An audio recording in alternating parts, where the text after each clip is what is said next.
Now it's not safe for you. You're looking like a yeah.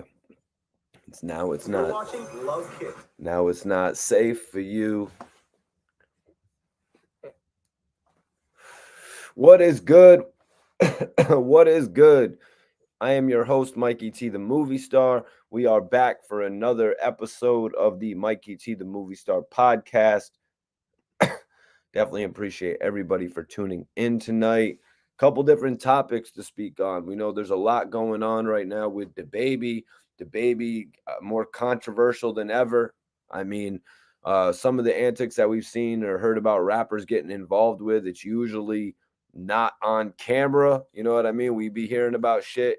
You know what I'm saying? We be hearing about shit, but it usually don't be on camera. With DaBaby, we saw it all live. We saw it all play out. Also, another thing, young Dolph suspect, straight drop, went to court. He actually pled in his case. So we're going to be speaking about that as well. A couple different things to tap in on tonight, you guys. But most importantly, we've got the main event. Tonight's main event is actually Bobby Shmurda lashing out on his label, you guys. Bobby Shmurda has lashed out at Epic Records, and it just comes weeks after being called out by Whack 100. You know what I mean? It comes weeks after getting called out by Whack 100 over the label situation, over his situation with not dropping music since his release from prison. Right, you guys? That's been one of the major issues. Usually when artists get released from jail, they'll have an opportunity to release an album, show what they can do. We've seen it in the cases of Little Boosie, who came home in, I want to say, 2015. Correct me if I'm wrong. We also saw it in the case of Gucci Man, who went on to release several different albums once he was released. All of those albums sold pretty well. His first one came out, Everybody's Looking. That actually sold the best. After that, he did fairly well when it came to releasing the albums. Not the most success. I mean, the first one sold about 75,000, and then it was followed by a couple albums that sold about 30,000 units. Major salute to my guy, Louis Peasy, in the building. Appreciate you for tapping in tonight. Major salute. My guys in the building, YM Pitt LLC. Hopefully, I'm not butchering your name, bro. You can let me know how to properly pronounce it if you wouldn't mind. It says Bobby has the right to be mad. Well, we're gonna examine that tonight, man. You know, Bobby is in a pretty sticky situation with his label, a situation that I don't think many of us as fans really understand. Bobby has come out and he's putting together his album. He's got an album title. You know what I mean? It's an ode to Biggie Smalls. But look what's happening. He's getting held up. You know, he's only released one official music video, the Shmoney video with Quavo. It's got about 10 million views, if I'm not mistaken, but it hasn't led to anything. So maybe he's getting a little bit upset. Now people are starting to chatter online. Now people are starting to, fill up those message boards online. Where's Bobby Shmurda's album? Why isn't Bobby Shmurda getting an album? A lot of people are starting to talk about that, and it's got to be weighing on Bobby. It's got to be weighing on Bobby to the point where he's like, we look into the past where artists have missed their marks. We've seen many artists actually miss their mark when it's come to releasing albums, you guys. I mean, look what happened to Designer. Look what has happened to Cash Out. You know what I mean? Look what happened to Tony Yayo from getting his album pushed out when it was the height of the success of So Seductive. When So Seductive came out, they pushed back Tony Yayo's album by 3 months. Designer didn't even get to release an album for several years. It eventually was called LOD, The Life of Designer. I thought it might have stood for Legion of Doom. I wasn't sure. Tanya, appreciate you for tapping in tonight. Thank you very much. Major respect to everybody tapping in tonight, man. Hit that like button. Share this video on the way in, you guys. A couple different topics to speak on tonight. We're gonna get to it all. We got a bunch of different shit to speak on tonight, man. DaBaby's gotten himself into some shit. DaBaby has gotten himself into some shit, you guys, and Also, Straight Drop went to court. There were some words expressed about the feelings of Straight Drop. There were some words expressed about the feelings of Straight Drop. Words that were used, sad and confused. Straight Drop apparently is sad and confused, you guys. Um, but that is his attorney talking. This isn't straight from the mouth of Straight Drop. You know what I mean? It's all what's in his best interest in reality, you know? It's all in what's his best interest in reality of the case.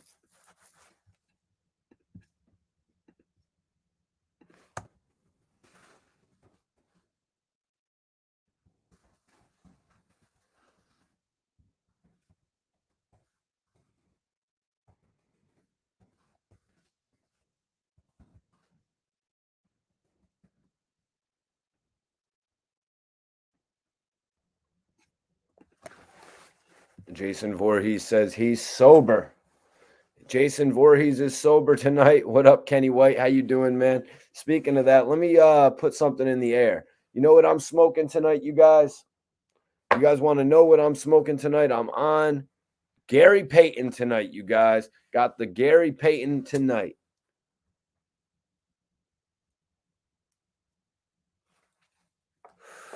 We are on that Gary Payton tonight, you guys. Hope everybody's enjoying yourself, man. It's Friday night. I know a lot of people are out doing things, but I appreciate y'all that are tuned in with me. I'm going to do my best to make this stream as interesting as it can be. As you know, as you always know, I do. I'm going to be interacting with everybody in the chat. You know what I'm saying? And we're going to cover the news, man. Bobby Shmurda has put out a couple messages really going at his label. You know, I find it a little bit odd that Bobby is now going after his label after everything seemed like it was peaches and cream. You know, could some of the chatter that is spreading on Clubhouse, you know what I mean? Could some of the chatter that's spreading on Clubhouse be affecting Bobby Shmurda? Could he be thinking about what, you know what I mean? Could it be getting to him in his mind, thinking something's going on with my career? Or does he know something is going on with his career that is out of his hands? Sometimes when you sign that paperwork, the shit's out of your hands. You can't release music anymore at a frequent base. Like I was listening to Soulja Boy a few days ago or something like that. And Soulja Boy was talking about the fact that he can release an album anytime that he wants. Anytime that Soulja Boy sees that his traction is getting to a point where he should release an album, he does it. You know, that's where a lot of these rappers that get a name really want to be. But, you know, look at Bobby. Bobby's come home shining. You know, Bobby has come home shining more than he ever was before. Bobby never had that much drip before he went to jail. You know, so that's one of the major issues that Bobby has with his label right now, too, you guys. The fact that he sold them multiple millions of copies while he was locked up, that must have took care of his budget. You know, it must have taken care of his signing contract, must have taken care of his budget. The only thing it probably didn't take care of was the requirements of the contract.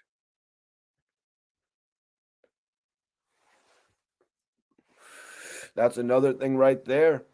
What do you think about Snoop Dogg buying Death Row Records? Yeah, man. Snoop Dogg buying Death Row Records, man. You know, it just shows you how far the industry has a potential of going. Snoop Dogg really seems like now, shit, I got the Death Row posters all over. You know what I'm saying? But right now, it seems like Snoop Dogg wants to start and make a label.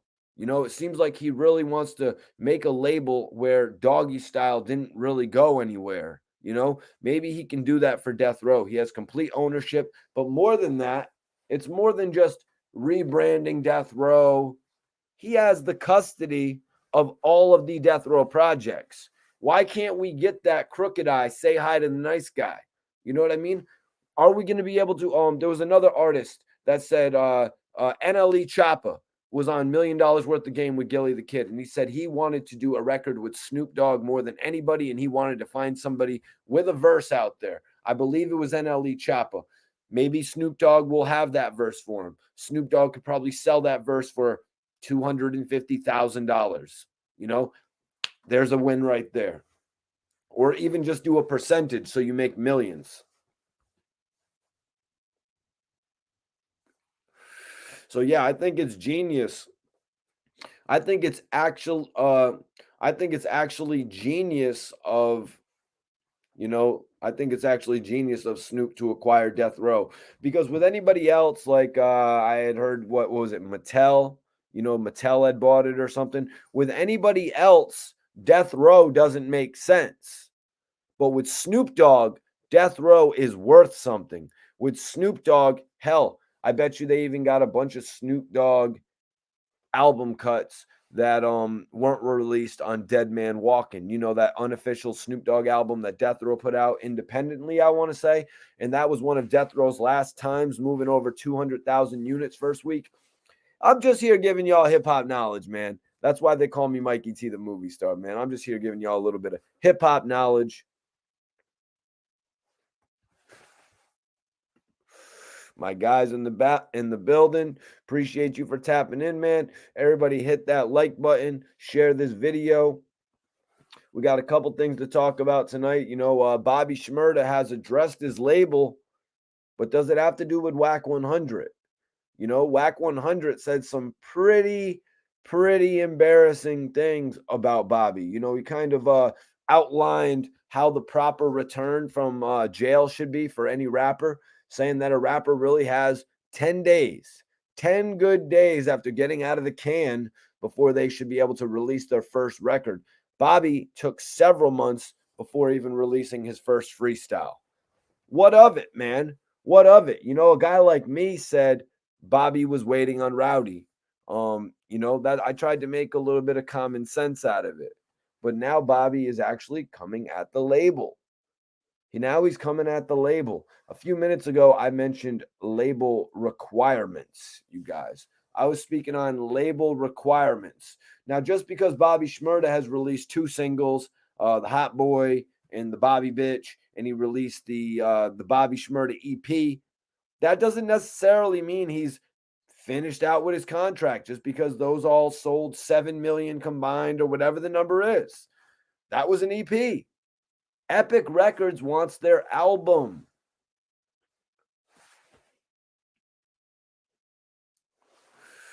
Epic Records wants their album, you guys, and that's why Bobby Shmurda is getting tied up right now. That's why Bobby's getting tied up right now. I hope it's not a Young Buck 50 Cent situation. I hope it's not a situation like that where Epic just keeps on denying the album, where they're like, no, this isn't good enough. We got a good warm up, but it's happened to much more people than just, Young Buck. Hell, I did a whole interview with Young LA, and when you're working with the label, you're really working with the label. They get what they want as well. They take on a part of your career. So just like you're going to get what you want, the label's going to get what they want too. Sometimes if you put out a single, pre-sales aren't that hot, they're going to say, hey man, let's hold up. Let's drop another single. Let's get those pre-sales up before we actually drop the album. Now, I think most of you in the chat know that Bobby Shmurda has been talking really highly of his new album, Ready to Live. It's a play on Ready to Die from B.I.G.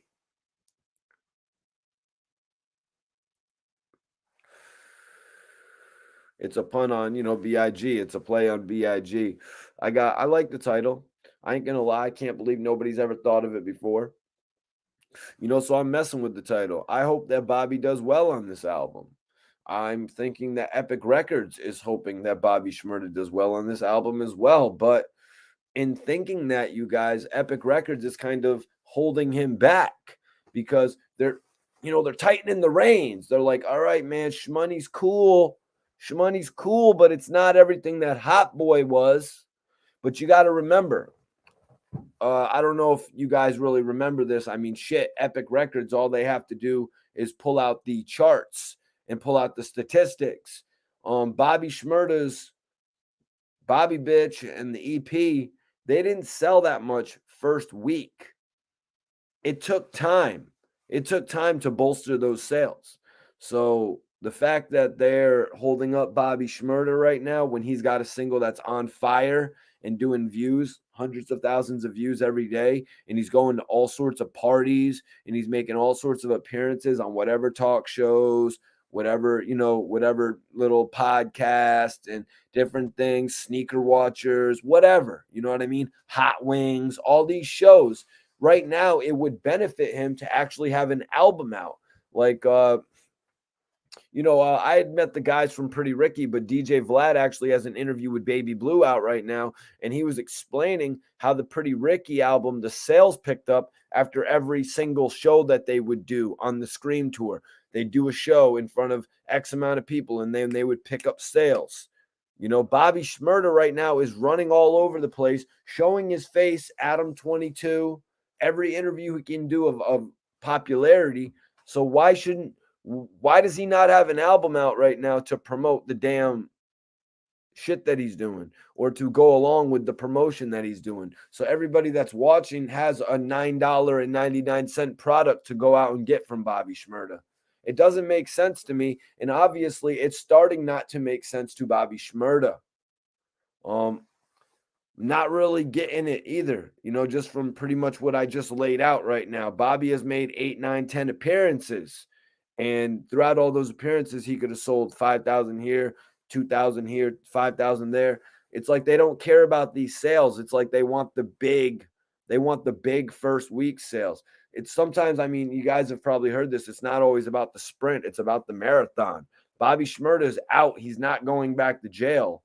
He's in the prime of his career right now, or he's trying to be in the prime of his career right now. A lot of people are looking at him like whack 100. Like, you can't even get an album off. You can't even get a single off.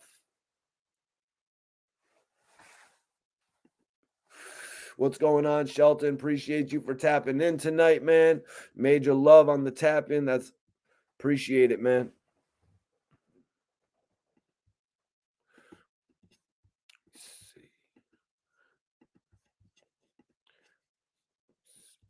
Bear with me, you guys. Do me a favor, hit that like button, share this video. Appreciate everybody tapping in. I am your host, Mikey T, the movie star. Just to let y'all know, I have a new interview coming out this week with Bazaar from D12.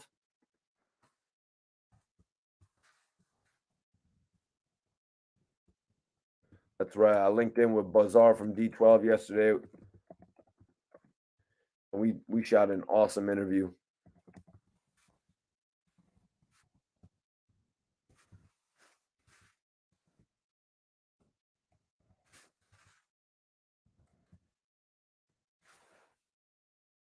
Yep, we did a dope interview. So I want everyone to stay tuned to that. What's good with you, Shelton? I appreciate you coming back in. Appreciate you for tuning in, Schizo. Everybody share this video, man. We got a lot to talk about tonight. I'm not going to lie, man. DaBaby did some crazy shit. But, who wouldn't expect that from DaBaby? DaBaby doesn't give a shit where he's at. In that sense, he kind of reminds me of myself. Like, I've never been one to really care where the hell I get in a fight. I used to get in fight in school. I used to get in fights outside of school, after school. You know what I mean? I used to get in fights right in front of my crib. I used to get in fights right in front of other dudes' cribs. You know what I mean? In front of dudes with their moms and all that back when I was in my elementary years. DaBaby is a beast. When I was watching DaBaby as he's made his return from all the controversy from what happened, in 2021, or was it 2020? When I was watching from all that controversy, it seemed to me like DaBaby was like, you know what? They done shit on my name, but in all honesty, I didn't even have no name before this, so I still have a career. You know what I mean? The one thing they can't take away from me is the fact that I still have a career. You know what I mean? The fact that DaBaby makes more money than he ever made before in his life. You cannot take that away from him, man. The capital third letter C says DaBaby was living the street life with money. Well, let me say, man, having saw and met DaBaby back in South by Southwest, Texas, when he was actually running around and he had the signs and the dudes in the diapers and shit like that. And I was just like kind of wowed by it, but I was wowed by a whole lot that was going down in South by Southwest. I met probably a dozen or more rappers, B.O.B., all types of people. DJ Smalls was there. DJ Smalls was shocked to meet Mikey T, the movie star. It was crazy. You know what I mean? I was kind of shocked that he was so shocked to actually meet me. A lot of people were down there. Lil Scrappy and me were kicking it down there. Like I said, B.O.B. just popped up out of nowhere with that record. I'm in my zone. I'm feeling it. He just started performing it. My bro Dirty O was performing at the same show, actually. Yeah, man. But new D12 interview, Bizarre, coming real soon, y'all. But tonight we're talking about some shit. DaBaby is got to be the most controversial rapper, like what, since Tupac? You know what I mean? DaBaby is just like that dude who does not care. Like Pac flipping dudes off from the window. You know what I'm saying? Spitting on cameras and shit like that. Like when we don't get rappers like that all the time, man. And DaBaby, this whole situation, kind of touchy situation when it has to do with people that are somewhat family. You know what I mean? A lot of the times you'll think it's just going to end with a shake, and you think it's going to end with a listen, my bad. It's family at the end of the day.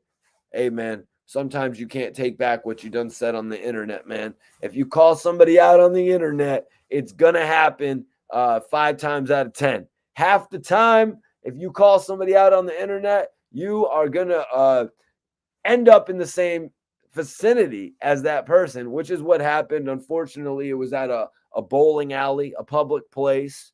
You know what I mean? But we're just talking fists. We're just talking a little scuffle. You know what I mean? And like I said, it is between relative family. Family is not afraid to put hands on one another. And it's evident. We've seen many cases of it that I'm not going to go over because, like I said, it gets a little bit touchy. It really does. It gets a bit touchy when it comes to family situations happening in public environments for the world to see. And with what happened with DaBaby, involving, his family, that's just stuff I don't really want to get into. I've seen DaBaby perform on occasion, and let me tell you, DaBaby rocks the house. You know what I mean? DaBaby rocks the house like his life depends on it. You know what I mean? Because yeah, his life depended on it. Making it into the industry, his shit depended on it. Who was that interview? He did an interview with when he was DaBaby Jesus, and I think it was Rollo. And the interest wasn't really on DaBaby. The interest was not on DaBaby, you guys. The gimmick's not working, man. Sometimes the gimmick doesn't work, and it's the music. You know what I mean? Sometimes it's not all about the gimmick and it's about the music. And DaBaby came with those albums, man. Kirk. What was the other album called? He came with 2 dope ass albums, and he's not stopping. Even though he somewhat lost all that mainstream attention, like the super uber mainstream attention. Like he was almost starting to remind me of like Ludacris in his prime, or like almost DMX in his prime, the way that they hyped him up. And they kind of took it away from him. They brought him back down to a reality check, kind of like when you get shadow banned on Instagram or something like that. You know what I'm saying? North Kakalaki, what up? What's popping, Detail? Appreciate you for tapping in. High energy. Yup. Robert Jackson, appreciate you for tapping in, big bro. Yeah, high energy. That's why I kind of go along with the examples of a DMX or a Ludacris. You know what I mean? Add in a little bit of the ways he shoots the music videos. He's a interesting guy, man. Not on the level of another interesting guy, Kevin Gates. You know what I mean? But DaBaby has really just made his claim in the industry. And just because he gets canceled by some people, it doesn't mean he's going to get canceled by all. He might do some controversial shit, like defend himself. Yeah, sometimes it's controversial to defend yourself. Sometimes it's controversial to actually stick up for your name.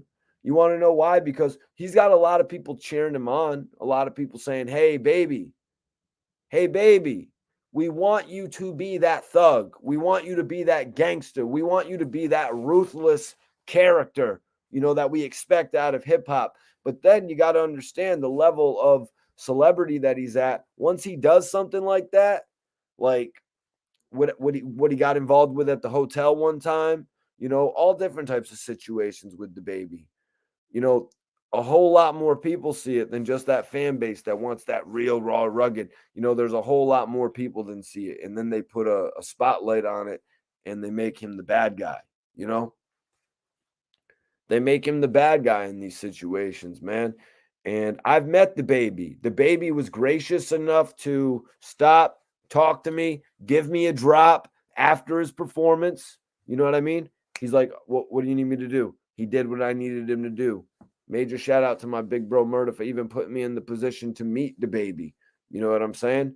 Yeah, situations like that, situations like that. When you see that, I saw the hunger in DaBaby at my dude's club. The hunger in the way that he performed on that stage, making sure he created a memory. And that's why he's going to live in the minds of all the fans, no matter what they say about him or no matter how they try to twist his character. And they try to do that a lot of the times. And it's like, yo, the way somebody parents or the way somebody wants to live their life, like the people that they want to be around, we can't judge somebody based on that. You know what I mean? You can't really judge somebody based on, the way that they want to live their life, man. If somebody's in a position where they're like, listen, I'm getting my own crib. I'm going to make sure you're straight in an apartment or whatever, but I'm getting my own crib, or I don't want to be in this relationship, or I want to be alone, like to each his own in this world, man. But yeah, we'll have to see what goes on with DaBaby in the near future, man. Slippery says, Mikey T, that's the homie. Appreciate you for tapping in. Slippery Surfer, salute to you, man. BAD, top of the PM. Mikey T in the chat. Major salute to you on the tap in, man. Much love. Yeah, man. We had to touch on a couple of these things. Young Dolph, suspects have plead guilty. He's pled out. He's pled guilty, you guys. He's actually pled guilt. Not guilty. Did I just say he pled guilty? Not guilty. We're far, far away from there. You know what I mean? Usually in these cases, even if the evidence is overwhelming, at the beginning stages, you will always plead not guilty.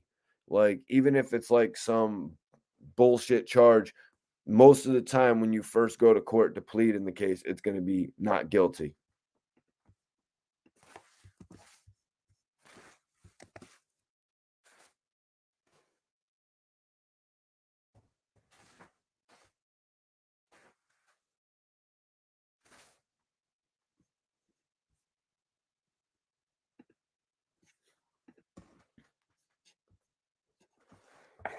Let me see. Yeah, man. DaBaby is kind of a genius when it comes to that shit. Wallow said something. Wallow said something that was pretty interesting to me, you guys. Wallow had said that when you get promoted on a major brand, you need to be ready. You need to have everything that you're talking about in motion. You need to have an Instagram or a little online store set up if that's what you're going to bring people in to do. Or you just need to have all your music situated if you're an artist. Whatever you're going to do when you get an opportunity to go on a major platform, you have to be ready. And in this case with DaBaby, when he got this major opportunity, he was ready. DaBaby fit right in.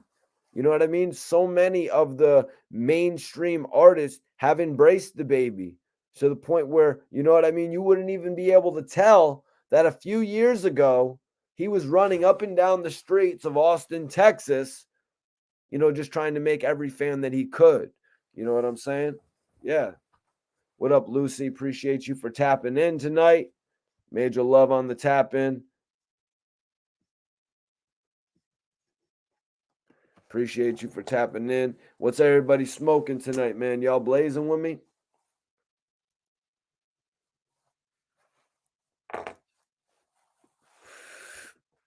Jersey's up in this bitch tonight. Major salute to New Jersey. Let me ask you the real prophecy. Who do you got from Jersey? Who's better, Wreck Banger or Skinny from the Nine? Who do you got from Jersey? Everybody in there, everybody in here, hit that like button, man. Show some support to the channel tonight.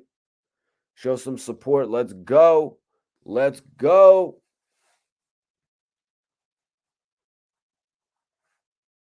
We got some shit to talk about tonight.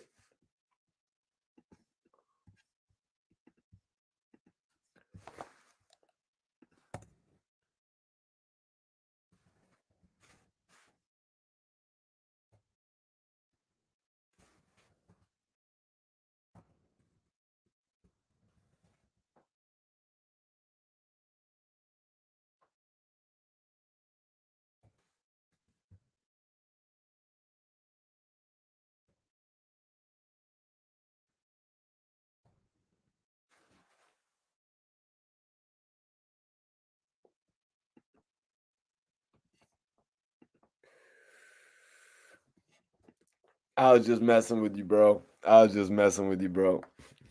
My man smoking on that gelato. Hell yeah. Hell yeah. Major salute. I love gelato. Pink runts are really good too. I just had a 7 of that last week, 2 weeks ago, something like that. That shit was cool.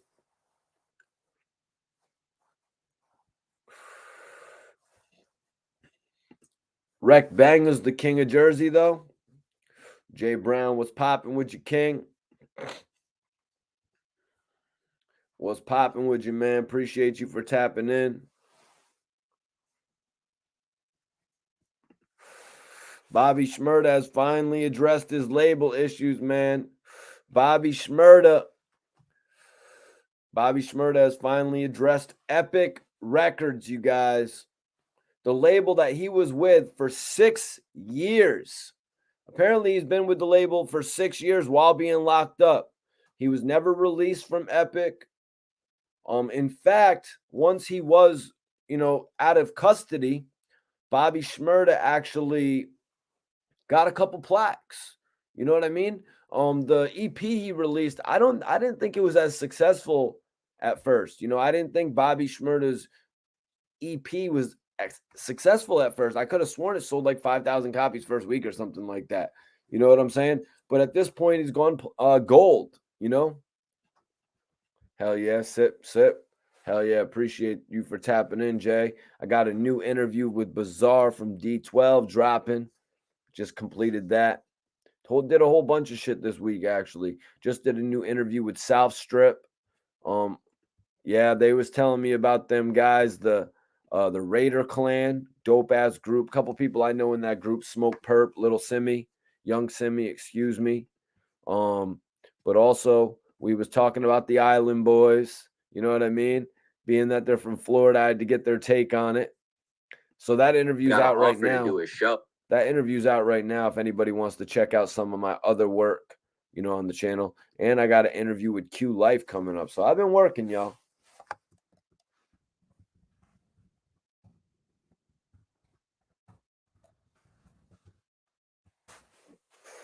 But yeah, everybody that likes that video, I will give you a follow back.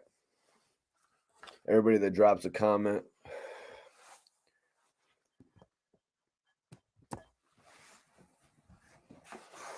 Let me just plug this in right here. So let's get into this, man. Let's get into this. Bobby Shmurda sounded off, you guys. Bobby Shmurda's not playing, man. I think Bobby's done playing. I think he's not done dancing, but I think he's done playing around, man. Bobby's been doing a whole lot of laughing. You know what I mean? Bobby's been having a whole lot of fun, but now it seems like Bobby's kind of pissed off, man. Epic Records at one point was the hottest label in the game without a doubt.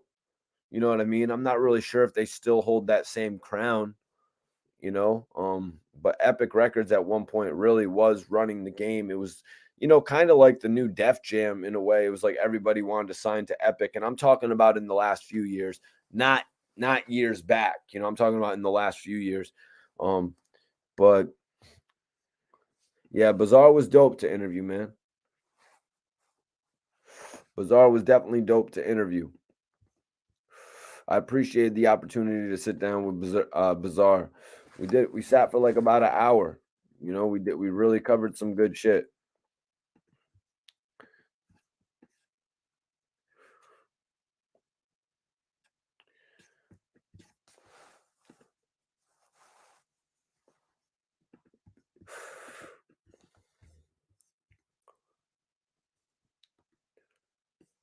Let's see. That's right. Hit that like button. Share this video. Here with the news tonight. Got a couple different topics.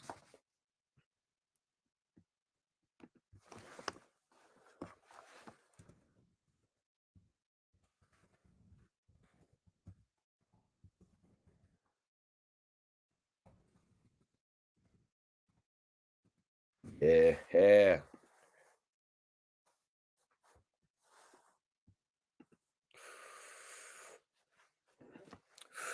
Biko Black says he signed but never released an album the whole time he was locked up. So the contract is still fresh, like he just signed it. Business. Yeah, man, something that's similar to that, WWE, Vince McMahon's company started placing a rule that if a wrestler or a superstar was actually out with injury, their contract would be stalled, so they couldn't get their contract would not run up based on the fact that they were out with injury. So Bobby Shmurda, with music, it's a little bit different. You know what I mean? With music, it's a little bit different, you guys. Now, Bobby obviously signed for a album.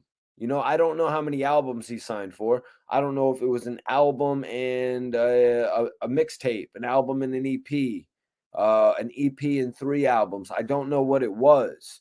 I remember reading about Birdman signing Lil Wayne. He signed Lil Wayne to whatever amount of albums, but he also signed him for the group album.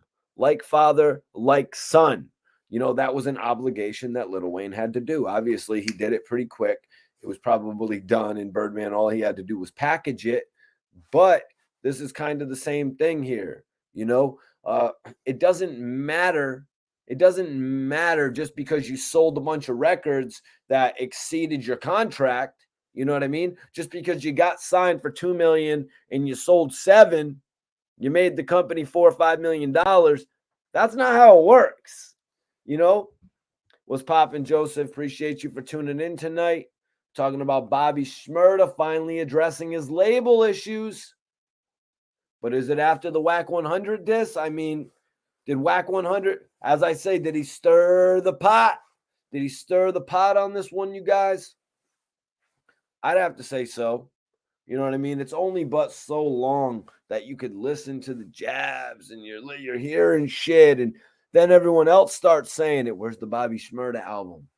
Why isn't Bobby Shmurda dropping an album? Is there an issue? Is there an issue with Epic and Bobby Shmurda? What's going on? Is money not hitting as well as everyone thinks? Hey, are those views fake? All these different type of whispers start coming in, man. What up, Steven? Appreciate you for tuning in, bro.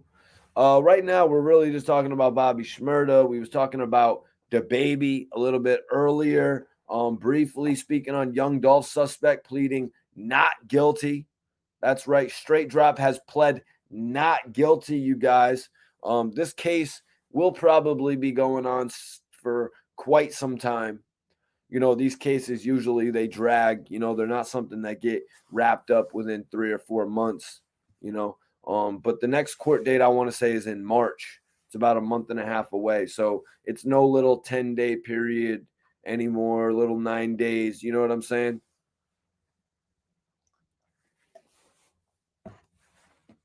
Appreciate you for hitting that like button, man. Hit that share button as well. You know what I'm saying? When I say share the video, I'm talking about share it to, your social media, your Facebook, your Twitter, your Instagram story, whatever you want to do, man. Share it out there. Tune in live, man. Tell your friends about the channel if they're in hip hop. You know what I mean? Don't try to force feed it.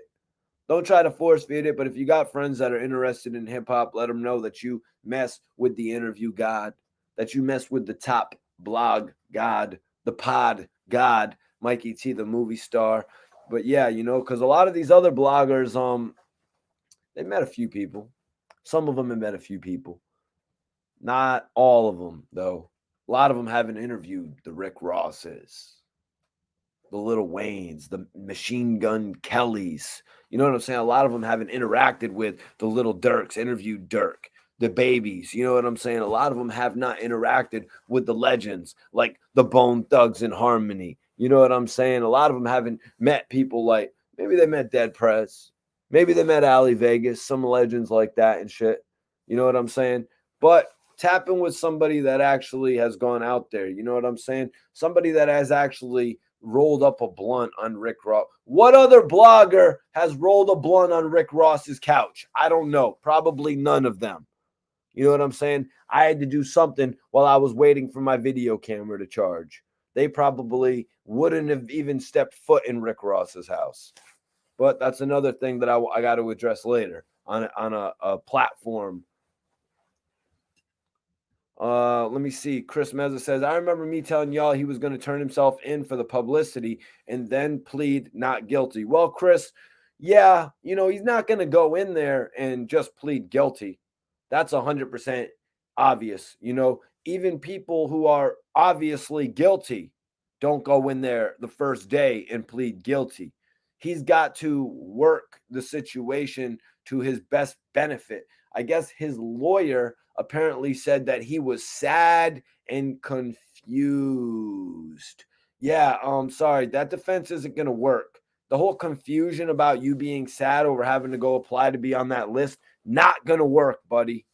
That's some issues that you got yourself involved into. And just because you have some sort of a dark, twisted personality, respect the Kanye West. I'm not going to give him a dark, twisted fantasy. He has a dark, twisted person frickinality to do some shit like that. And now he's sad and confused. Man, you should have been taking your medication. You know what I'm saying? But I'm not going to go there, man. Not going to go there, man. Sad and confused. Exactly, man. It's kind of sickening, to be honest. Biko Black says Bobby and Rowdy are both going on their labels. Simple situation. They'll get benched. Yeah, Bino. Oh, Biko, excuse me, man. Sorry to confuse you with Soulja Boy's new artist, Bino. Shout out to Bino. Hopefully he's making some moves in his career and shit. He's got Soulja Boy messing with him. Blogger before the term blogger. Oh shit, I like that, Bonds. Most decorated blogger. The king of the bloggers. King of the bloggers. But anyways, yeah. So I wanted to address this Biko. Rowdy Rebel having issues, right? Rowdy Rebel having issues with the label. So what did Meek Mill tell him to do? I never got to speak on this. Never got to touch on what Mr. Meek Mill actually told Rowdy Rebel to do. You know what I mean? He gave him an option. He gave him a suggestion when Rowdy took issue with not being able to release albums because of the contract that he's involved with or the label or whatever the hell it is or the whatever happened in his situation. Maybe they're like, yo, you got to wait for Bobby to drop and then you're going to come. I've heard that with many labels before. But Meek Mill offered him a suggestion. He said, hey, man, you got to release mixtapes. And now the most profitable thing about mixtapes is they're not actually doing mixtapes over people's beats anymore, like the old 50 Cent, G-Unit style, the Lil Wayne style. They're not doing it. Did Lil Wayne do it like that too, you guys? I remember that one he did. I've been wondering and I've been waiting for you. But I don't remember what rap song that was. You know what I'm saying? But yeah, so nowadays rappers pretty much put out their mixtapes, but they've been doing that since back in the day with like the Dipset and shit like that. The guys who couldn't sign to the bigger labels, so they took, they took an advantage and started releasing the street albums. And I don't think they would do it hand in hand. I'm not saying Rowdy Rebel would come out here and have to start selling an album hand in hand. I'm not sure if it would sell on iTunes like that. Maybe it would get retracted. But there's a way to do it. There's a way to do it. And Meek Mill has sold a couple albums. The Dream Chasers mixtape turned into big selling projects. I think the Dream Chasers 3 or 4, whatever one it was on, did about 80,000 units first week. The same thing as Expensive Pain. So you really got to look at it in that regard. Like Bobby probably, well, I'm going to be honest with you guys. Bobby probably feels like he needs the major machine. Bobby doesn't want to be on Koch. You know what I mean? Mikey T doesn't want to be on Koch. Mikey T wants to be on Def Jam. Mikey T wants to be on Atlantic. Mikey T wants to be on Interscope. You know what I'm saying? Mike, just keeping it real. I want that elaborate deal. Most artists that are younger, I think, want that. I wouldn't be shocked if Bobby Shmurda wants that machine that he saw push the likes of Ludacris. You know what I'm saying? Appreciate you for tapping in, Jules. Major salute to you. Let me see. Biko said, you don't do it a bit that bigger and not have at least 250K in the bank stash. They have a lot more than 250K in the bank stash, which is another thing. That's another thing right now. Now, this is something that I've never really talked about, but it's pretty obvious. When it comes to rappers, when it comes to musicians, a lot of the time there's more money in the things that are outside of the music. There's more money in the notoriety that the music can bring to you, whether it's a commercial advertisement, a commercial, or getting involved with a movie or a product, a product placement or product endorsement, or even just a major feature. A lot of these dudes getting paid off their features. You know what I mean? Like, remember that year when Lil Wayne released so many features when he was doing them for like $75,000, I believe. That was the hip hop rumor that he was allegedly doing all those features for like 75,000, and he did like 20 that year. So that's a big thing, because I know a lot of nowadays, or back in the day, you had 50 Cent doing a feature or a hook for 250,000 or 500,000. Sometimes like artists will make more off of that. 50 Cent would probably not even get a budget for an album that high anymore, 500,000.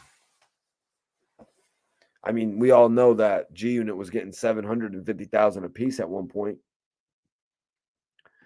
Biko, I don't know about all this, but Biko says Meek can't speak on this type of situation. I think Meek is valuable in this situation because of the fact that he has sold mixtapes as albums, under the radar, because of how popular the Dream Chasers series got. The Dream Chasers mixtape series was arguably more popular than the whole Self-Made series that Rick Ross put out. So you gotta like, it's gotta bring the question of like, come on, what label wouldn't want to pick up the Dream Chasers and release it as a product? But couldn't Meek just make more money releasing it himself? He's already moving 80,000 first week. What's going on, James Brown? Buffalo is in the building.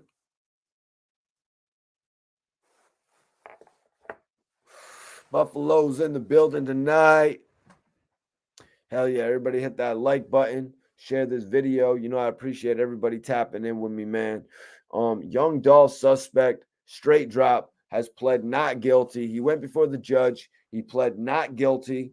In his last case where he was facing a violation, he was actually given a public defender. He was given a public defender in his case, man. So I don't know what's going on here, because his public defender or his lawyer has actually commented on his state of mind. So I'm going to have to wait until I read something to declare if he's still just on the public defender or if he's on a new lawyer at this point, because I'm not really all too sure. But from my last reading, he actually was given a public defender.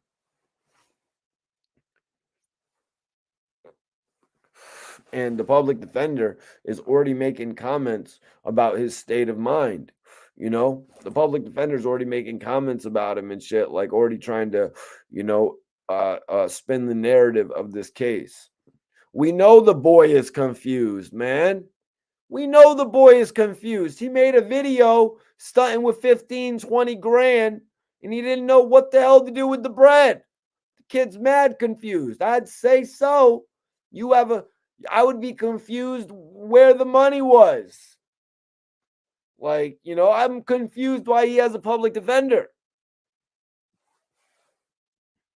Joseph says, how is Suge doing these days health wise? Well, Suge actually just apparently got the movie rights of some sort done for his film or his book or something like that. So Suge has a project coming. Now, I will say the last movie I watched from Suge, it was really not all that good. It was pretty much just an interview. It was really disappointing, even though it was with the director of Training Day. It was really disappointing, in my opinion. And there was one part that was really questionable that I'll bring up in that Suge Knight documentary style interview. When they drove to the place where Pac actually had got shot, Suge Knight stopped his car, started puking after being asked a question by the director, by the guy, pretty much doing the movie for him. They cut the camera off to black, and Suge Knight puked his brains out. Like, if that doesn't sound like some guilty ass shit, you know what I mean? Like, come on. That's an embarrassment, man. Really disappointed, man. And I'm still going to go on with who would really want to see a Suge Knight movie. I'm going to just keep that going since I was asked the question. I'll be real with you guys. Who would want to see a Suge Knight movie? We've already really seen it, y'all. We saw what happened in Straight Outta Compton with the creation of Death Row, even all the way to Dr. Dre walking out on Death Row. We saw the Tupac movie, All Eyes on Me. You know what I'm saying? We saw All Eyes on Me. We saw another piece of it there. Somebody in the chat, what piece of it did we see in the Notorious movie? What piece of Death Row was in the Notorious movie? You know what I mean? We've already seen Tupac's death scene played out. Please don't tell me that you want to see a movie about Suge Knight playing football. I'm not up for that, you guys. I'm not going to the movie theater to see a film about Suge Knight playing football. That is not an interesting thing for me to go do. And my name is Mikey T, the movie star. What's up? What's up? Yeah, that's crazy, big facts. Tanya, I'm not too sure about the proceeds. As we've heard people speak on, Whack 100 was actually speaking on it. He said that Suge Knight had sold the rights off to his film multiple times. You know what I'm saying? So there's going to be multiple people there looking for a piece of the pie. You know, a little bit will go to Suge Knight, just like he's been doing this whole time, trying to scrape together, whatever he can. He's really been trying to scrape together whatever he has been able to, off of the dynasty. I mean, shit, I got to bring it up. Look how many times Suge Knight released Death Row classic albums. You know what I mean? Look how many times he tried to release Death Row compilations, all the way down to releasing the New Mix Classics, one of the worst projects in hip hop history, through Koch Records. Hell, it sold almost 1 million records, though, and it got a part 2. So what can you say? Suge really took every single advantage he could. But on the note of a Suge Knight film, I'm not interested at all. We've already seen it played out. Suge Knight is not enough of an interesting person to have his own film. I'm sorry to say it, you guys. He was always, with the CEO shit, with the way he ran Death Row. You look at Dr. Dre, he ran Death Row, but he was also one of the main contributors. You look at Suge Knight, he ran Death Row, and that's about it. You know what I'm saying? He ran Death Row, and that's about it. There's a lot to his past that we were never told. So we never really cared. So the interest isn't there for a film. I'm just being 100% real. There was always a little bit of a mystery there, not really knowing about Suge. Like, why is he in that position? He was Eazy-E's bodyguard, and that's the plot for your movie. that he was Eazy-E's. We've already seen the Eazy-E movie play out. Why didn't they mention that in there? Because GT Massive making a very good point here, saying that the bio will sell on networks like Hulu. You're right. You're right, man. You're right about that. Like Slapface right now, my brother Jeremiah Kipp's new horror film Slapface, it's available on Shudder, which is pretty much the horror movie network like a Netflix. Shudder, Shudder, not Shudder, Shudder. You know, it's pretty much a horror movie network. Share this video, everybody. Let's go. Mikey T, the movie star, the king of the bloggers, here tonight. We're talking. Um, so yeah, I could see the Suge Knight bio going on Netflix, possibly, if they hadn't already got their fill with that last series. Amazon Prime, different networks like that. But come on, that's not gonna do it, man. That's not gonna do it, to be honest with you. Biko Black, I'm gonna have to disagree. Biko Black says Suge's personal life is a blockbuster. His story before music, in music, and after music. I don't agree with that, man. I don't agree with that. Like that whole story of him playing football, busting out his knee or whatever, and then getting involved with the music industry where he could because he was a big bulky guy. I'm sorry, man. That story is sounding a little bit cliche to me.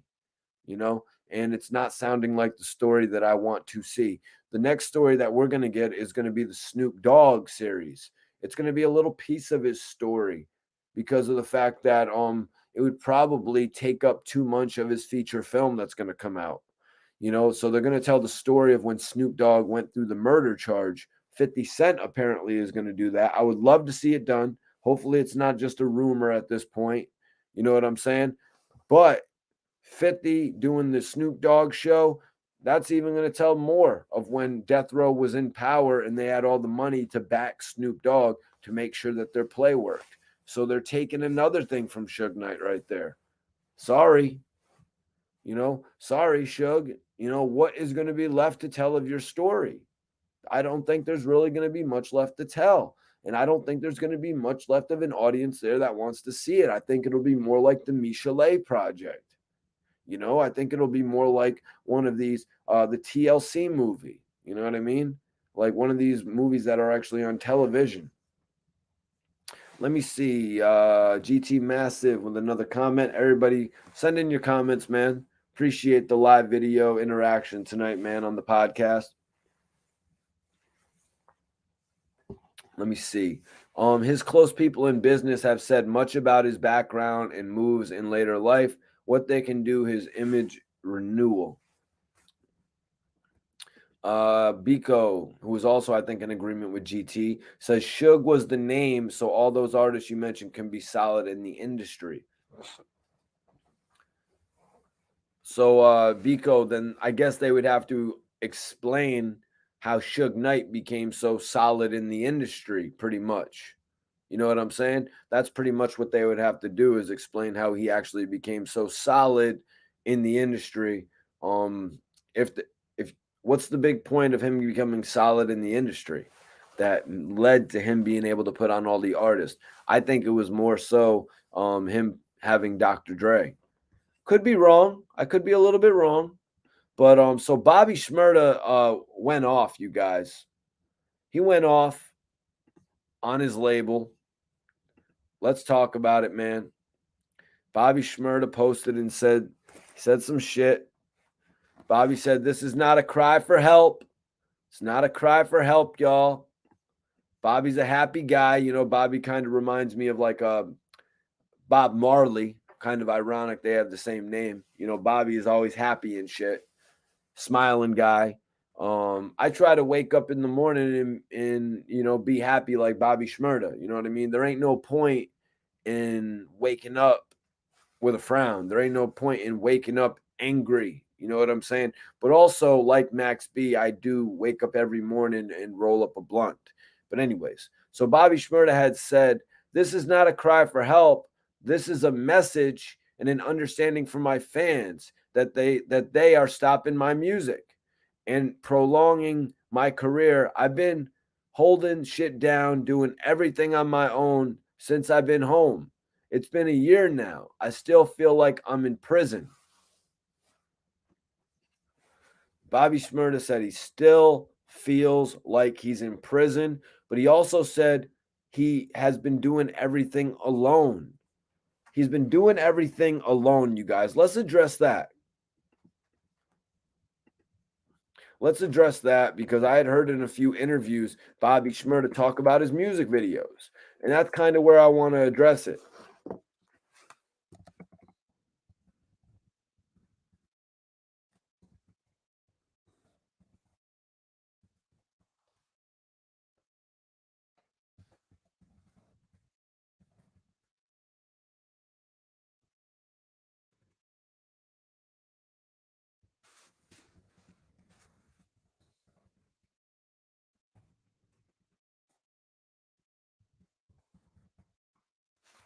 Okay.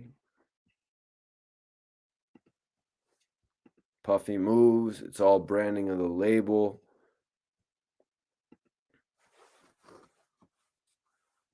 Sorry, guys. I just lost my train of thought. My bad.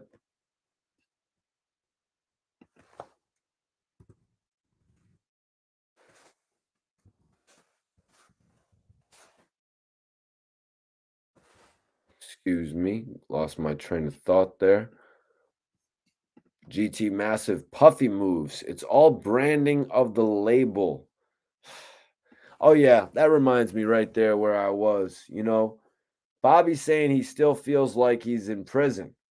Bobby's saying he still feels like he's in prison. Bobby's saying he's been doing everything on his own. In a few interviews. No, I was just editing on my thing. I was editing a note, schizo. But Bobby was doing everything on his own, right? If you don't remember, Bobby had actually said that he was paying for his own music videos. Bobby actually said he got duped working with the wrong music video director. Does anybody remember Bobby Shmurda saying that shit? Bobby had apparently paid some videographer a bunch of bread and then he had to reshoot all the videos. So, in all honesty, I feel like Bobby is talking about that. He's talking about the fact that his label didn't even pair him up, with a reputable videographer, you know what I mean, to make sure that he could get all of his videos done properly, have a release schedule for his videos.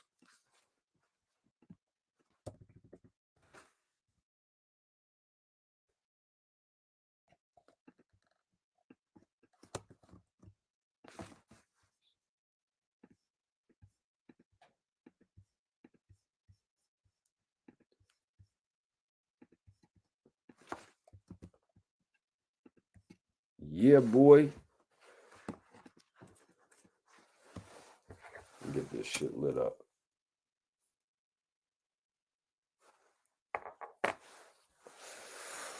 Smoking on this Gary Payton tonight, you guys.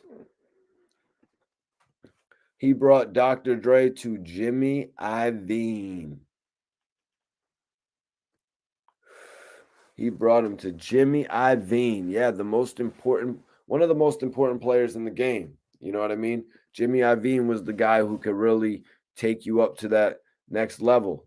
Well, after he linked with Dr. Dre, he became that guy. But he showed a lot of love to Dr. Dre. And from what I saw in the movie, he really didn't have the most understanding of everything Dre was going to be getting involved with, but he really wanted to take that leap of faith with him, which I really respect, man. Because look at the dynasty.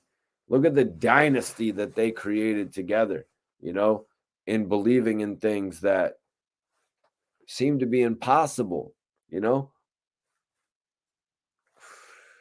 Believing in things that seem to be impossible, like Dr. Dre actually having a successful solo rap career. You know what I mean? Like Dr. Dre did it with The Chronic, pairing up with Snoop Dogg, leading that into the Doggy Style album. You know what I'm saying? Like,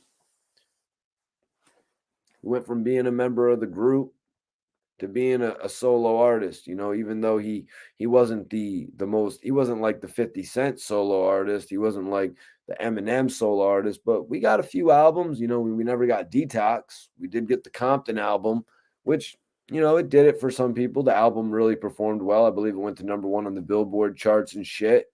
It gave some people a sigh of relief. Will we ever get Detox? I don't know. Will we ever get a lot of these albums that have been recorded that we never got to hear? There's so much 50 Cent material that we have never heard. I mean, you know what I'm saying? There's so much material from Eminem I'm sure we never heard. There's so much, all the Dr. Dre shit that they, even talking about Suge earlier, that would have to be one of the most interesting things about Suge's movie is if he actually talked about all the shit that he recorded, like the rumors of him having, Biggie Smalls record shit for him, and he had that in his, in his shit. That's what I would really want to see. Some shit like that, where they could really tell some real stories. Don't just try to tell the same old story, because that story has already been told. Suge Knight's story cannot be the Death Row story anymore. I think it's already been told. I mean, maybe there could be one more movie named Death Row, actually. Maybe it could just be called Death Row.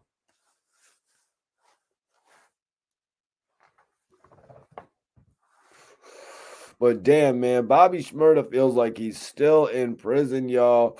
He said, "This is not a cry for help. This is a message and understanding from my fans that they're stopping my music and prolonging my career." First of all, there's nothing wrong with prolonging your career, Bobby. Just saying, brother. Give me a little laugh, when you see me and you're like, "Yo, man." But there's nothing wrong with prolonging your career. You want your career to be as prolonged as it possibly can. But they're doing more of stalling your career. They're stalling Bobby Shmurda's career. Let me see. Maybe he had said something else here. He said they're prolonging my career. I've been holding shit down, doing everything on my own since I've been home. It's been a year now and I still feel like I'm in prison. Yeah, that's what I was just saying to myself, that Bobby's been home for about a year. And by the way, the album's done, Ready to Live. Please, I need them to let me go. Free Shmurda. The album's ready to go, Bobby says. Ready to Live is ready to go. Free Shmurda. Let him go. Get your album. You got your album. Honestly, this is the best title of an album you were going to get. You weren't going to get no better title from Bobby Shmurda than Ready to Live. So whatever happens, you've got the classic, Whatever happens, Epic Records has the classic. They already have the classic album, you guys. Ready to Live is going to be probably the most noteworthy Bobby Shmurda album, when it's all said and done. Obviously he's going to have whatever career he ends up having, but I think Epic Records has one. They need to get over it. They need to release the album. The album should already been out, as I kind of detailed earlier. Now that he's doing all these shits, all these promotions, they could be promoting the album with it. Whenever he goes to a publication or, to a platform, he could be promoting the album rather than just keep on not having nothing to promote, and laughing and giggling throughout the whole entire interview because he doesn't want to give away any information, or he just doesn't have any damn information to give away, apparently, because they're stalling him out. What up, OGK? Appreciate you for tuning in. Now, another situation, because I got to look at this from both, sides of the coin. You know what I mean? I got to look at this from both sides of the coin.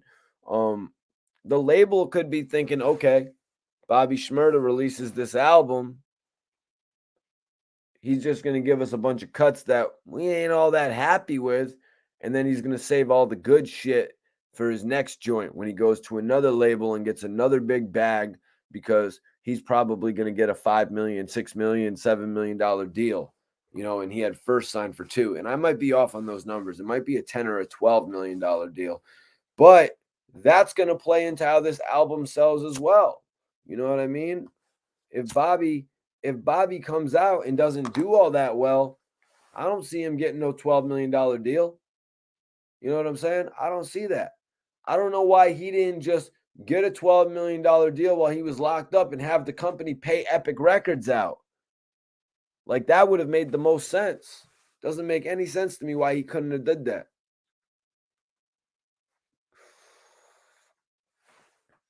But let's talk about the artists who have come out of jail and waited to release albums. Who came out of jail and waited to release an album? I mean, Boosie didn't. Gucci Man didn't. I think Ja Rule did. I don't think Ja Rule has released an album since he got out of jail. Rest in peace, Prodigy. His albums really just when he got out of jail, they had that Mobb Deep Black Sand album ready to go, I want to say. Am I mistaken, you guys, or did they have that little Black Sand EP ready to go right when Prodigy got out of jail? Now, Gucci Man, he's the one who hit the ground running. He put out his album, sold 75,000, and then he followed it up with 2 more albums. I think he had Woptober, and then he followed it up with the East Atlanta Santa 2. So he had an October album and he had a December album. Now, his first album sold about 75,000 units, and the follow-up sold about 30,000 and another 30,000. But for crying out loud, the man who at one point released 3 albums in one day, World War III, if y'all don't remember that, he found a way to release 3 albums within 6 months and actually sell a considerable amount of units. I got to give Gucci Man respect for that. He actually was able to release an album like every 2 or 3 months. Like, that's mad respectable. Gucci Man set up what I think is a blueprint, but it's a blueprint that a guy like Bobby Shmurda isn't able to follow right now. Bobby Shmurda can't follow that because he's being held up from releasing an album. And I think Epic Records just wants the best album that they can get. You know what I mean? I think they want the best album that they could get. But you see, Bobby, he's kind of feeling alone. I'm not really sure what happened with Epic. You know, if they just paid him out all the bread that was owed, or if they renegotiated his deal. I'm not really too sure about all that shit. You know what I mean? But Bobby kind of feels like they should be promoting his album more. I agree. They should have Bobby shit on television. They should do some real advertisement for, Ready to Live. Sort of like how Jay-Z did real advertisement with the Kingdom Come album, like getting involved with like real companies. Like I think he got involved with Budweiser or something like that back in the day. Like Bobby, like look at Snoop. He's doing the Corona commercial. They need to do something to get Bobby Shmurda all in everybody's face. Mayan King says, why should they let him out of his deal? No, I agree. Just because Bobby sold X amount of millions for Epic Records while he was locked up, based on the singles, based on the EP, and based on, whatever else. I think he still has to comply with the obligation from the contract, whether it's 1 more album, 2 more albums, don't know what it is really. You know what I mean? I don't know what it's going to be. I don't know how much longer Bobby's going to have to be at Epic Records. But we'll see. You know what I mean? I think, like I was saying a second ago, Bobby really wants the promotion to kick in. Bobby spent a lot of his own money on his videos, and he didn't really know when he first got out. He got screwed, apparently. Words from him. He got screwed working with certain videographers. That sucks for Bobby. You know what I mean? But Bobby's got money to burn. You know what I mean? He's got money to burn, but honestly, he thought he had a team behind him. He didn't, he thought he had a team behind. Like I was saying earlier, Bobby wants that main label push. He doesn't want to be the guy that does all of his own shit. I don't think I think he wants to have like a schedule or something like that celebrity schedule, rather than having to be that independent artist that has to go and promote all their own shit and, do all their own shit, The offers that he gets every day is torture. The offers that he gets every day is torture. Yeah, I see. I know what you're saying, man. When he's getting offers for like 5 million, 10 million, $15 million. But if he's getting a $15 million deal, offer, I don't see why he can't just negotiate out of the Epic Records contract. I don't think Epic Records is going to let him out of that Ready to Live album though. I don't think they're going to let him get out of that one. I think Epic Records is going to want that to be a part of their catalog, and I don't disagree with that. You know what I mean? I would if I was the label, I would fight for that too. I think that's going to be an important piece of catalog. That Shmoney song, I could see that playing in like some sort of like frat type movies as well. So Bobby's got a hit, but it's like I was saying, you know, with like his music, he started getting bigger as well while he was locked up. A lot of the times the artists will get bigger while they're locked up. Look at Max B. You know, a lot of people say he got bigger once he got locked up. Bobby definitely did. You know, like they're just their celebrity increases, man, and the people are ready for them when they get home. Biko says they haven't recouped from that $2 million deal. I don't know. I got a feeling that they definitely did recoup from the $2 million deal, but that's not it. You know what I'm saying? When you invest $2 million into something, when you invest $2 million into an entity, thus turning it real, you expect more than just to recoup. You know what I mean? A lot of people that invest $2 million into something expect a lot more. I mean, shit, you know, look at anybody, you know, they invest 20, 30, $40,000 into something that ends up going major, you know, but look at Epic, they invested $2 million. You will have bigger companies like that, but they're going to expect what they really want back. You know, like, okay, we invest 2 million, so we got 2 million back. No, that's not how this works, man. It's not how this works. Yeah. Yeah, I'm saying, man, if he's getting a $15 million deal, like, you know, we've heard about major deals in the tens of millions at this point for record label contracts. If Bobby was getting that, which is a crazy deal in my opinion, but you need deals in those double digits of millions nowadays. I mean, what do you think I'm waiting for, you guys? You know what I mean?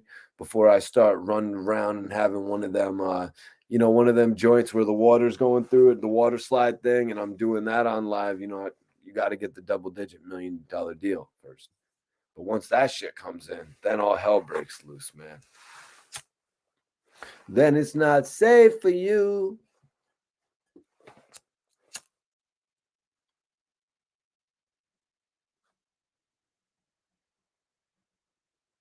Oh, bullshit, man. Somebody trying to talk about Hulk Hogan filling the Wembley. Looks like I got to roll up another one. I'm smoking on this Gary Payton. I just want another one. So, yeah, man, Bobby Shmurda still feels like he's in prison. Why? Because he's got to do everything for himself. Feels like he's alone. I mean, I don't get that. You feel like you're alone. He's kind of got his group with him. You know what I mean? Bobby feels like he's alone. Mikey T, the movie star, feels like he's alone. You're alone, Bobby? I guess we got something comparable right there. I don't think Bobby is alone, man. Bobby's got Rowdy. You know what I mean? He even waited for Rowdy. You know, he waited for Rowdy. He waited for Rowdy and actually did the whole single with him and shit like that. They made sure that they could do the single together with Quavo. Appreciate you, Mars. Appreciate you, bro. Shelton says Maxby was the way before jail, while in jail, and when he comes home, it's surf time. That's right, man. When Maxby comes home, 2025, it's looking like, you guys. But he did do an interview recently where he said he could be coming home as early as next year. So I mean, I don't find that, you know, out of the question. Maxby coming home in 2023. I got a feeling that's a probability, man. I'm gonna keep my hopes up, man. I'm one of those dudes that have kept his hopes up since 2011. You know, when I first when I first spoke to Max B in an exclusive interview. You know what I'm saying? I've had my hopes up since then, you know, and I'm not one of those guys that loses hope. I'm one of the dudes out there that is very hopeful in hip hop, man. But I keep it very real, as y'all know. Keep it very real on here. Let me see. GT Massive says the label always recruits. You have to pay back your end. What the label makes off you is not counted. GT breaking some shit down in here for us tonight, man. Major salute to you, bro. Major salute to you.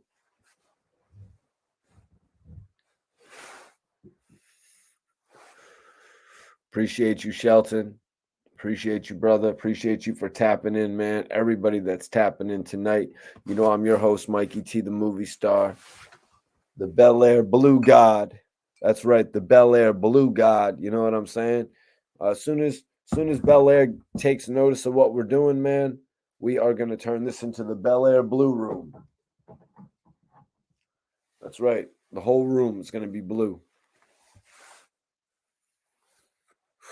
Let's see if another influencer has ever done that shit for Bel Air.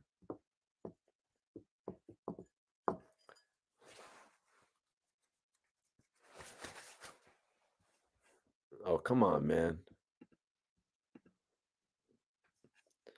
Respect the chat room, y'all. Please respect the chat room. Damn, I need to roll something up, man. What should I roll up, y'all? This TK91 is some flames. Let me see. I got some Gary Payton right here, which is awesome. But I also got some sticky buns. Yo, what's going on? Black Queen Jax. What's up? Much love from Pennsylvania. Major salute to Pennsylvania. Just actually did an interview. I just actually did an interview with South Strip, if you haven't seen it.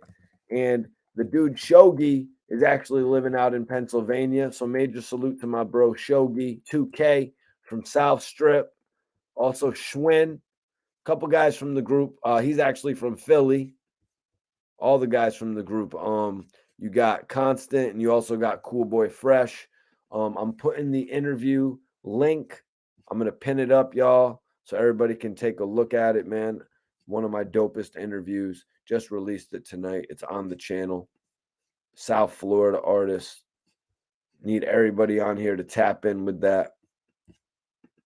If my computer would comply with me. Yeah, no, the computer's tripping tonight, man. Let me see. Biko Black. Biko Black, man. You got a major point right here. We're about to tap in on this. You can't. I agree. Wait, crazy. So I agree with you, man. I agree with you. Any company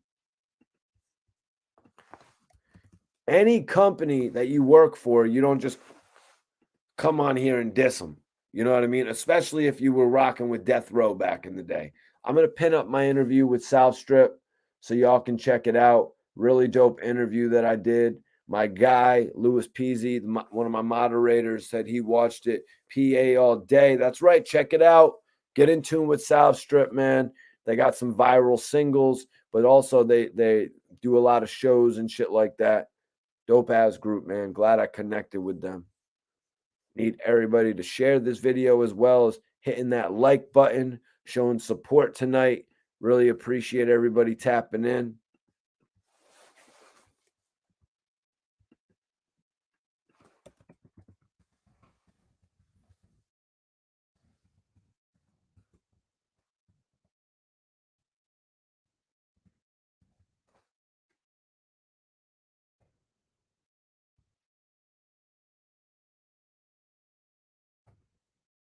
Let's see. PA all day, hell yeah. You know I rock with PA, Pennsylvania. You know what I'm saying? Like, there's a lot of artists that actually blew up out of there. One of my bros, Chevy Woods, actually, you know, Pittsburgh and shit like that. But yeah, that's the South Strip interview. I pinned it up. Everybody can check it out. Check that shit out and show me some love.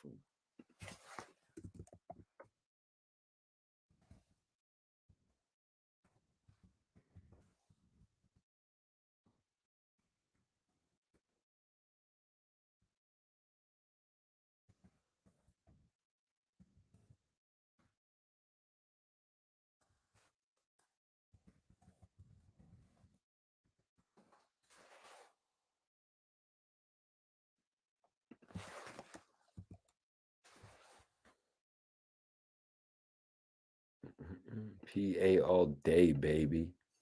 Oh shit! I just lost train of thought. I'm back on the Duchess tonight, you guys. I'm back on these Duchess tonight, man.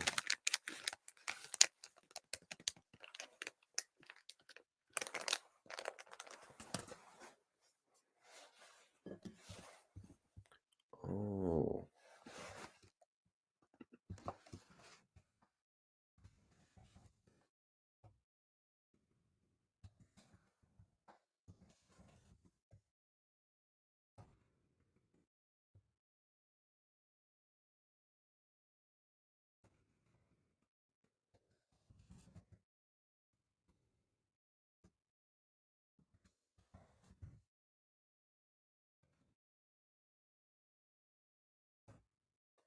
Ooh, interesting.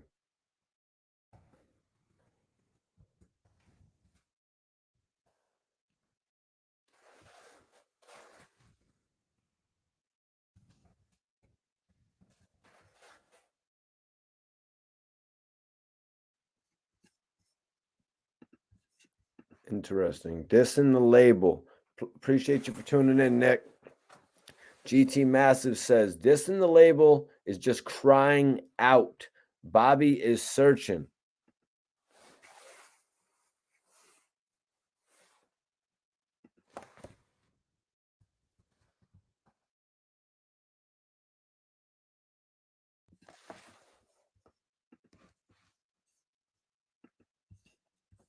Dutchies, baby. Nick, salute my dog Mikey T tapping in from Indiana. Major salute to you for tapping in from Indiana, bro. But yeah, no, GT Massive. Yeah, dissing the label is just crying out. Bobby is searching. Well, that's one of the things that Bobby made sure to say. He said, this is not a cry for help. This is a message. You know, Bobby said that, I've been signed to them since I was 19. I did 6 years in jail trying to get off this label before I came home. You name one person in the industry a label keeps signed in jail for 6 years. They kept him signed when he was locked up for 6 years. You guys, that's why Bobby's taking issue with this. Bobby lost 6 calendar years of his life, you guys. And, like sometimes we'll hear about other deals where rappers, they'll just get poof, they'll get let off their contract. They got $1 million and poof, they just get let out of their deal. We'll hear about this shit. We hear about it. I just heard a rapper talking about it in another interview, and I was shocked. I was like, are you kidding me? So they just let you go? They just said it's cool? They just had no issue? But this label really wasn't helping the artist. They were sort of giving him what Bobby Shmurda seems to say, the treatment that he's getting right now. That's all in what label you signed to. If you look at Epic Records signees, let's look at CMG. They got CMG there, right? That's a very self-sufficient label. CMG does everything for themselves. It seems like they promote themselves. They almost use Epic like it is a independent label. They almost use Epic as their backer, and then they go out and they do shit.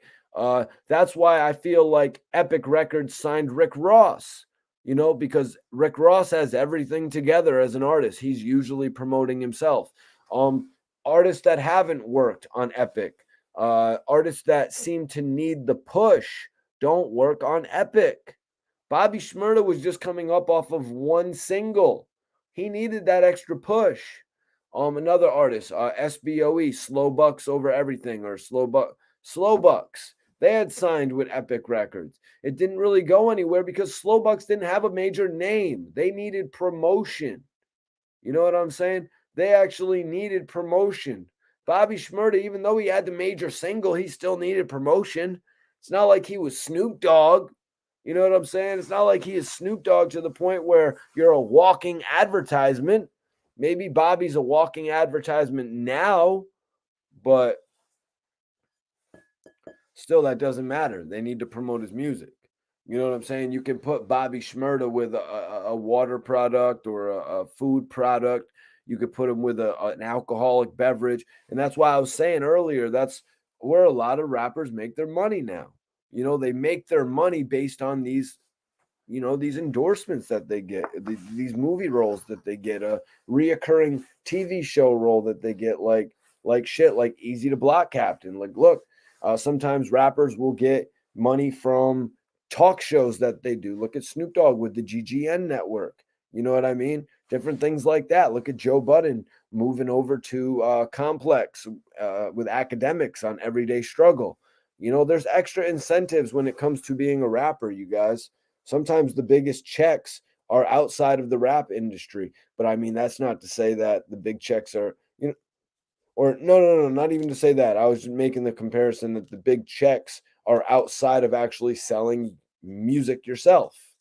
You know, you can get it, you know, because I was saying one of the biggest ways artists get it is off the feature as well. Sometimes you'll get paid $300,000-$400,000 to get cleared, you know, to be on somebody's album. That's a big chunk of freaking change right there, you guys. You know, I want to say that 300K right there could probably sometimes be more than an artist will make off their own album. You know, so just take that into consideration. I'm about to roll up some more Gary Payton though, yo.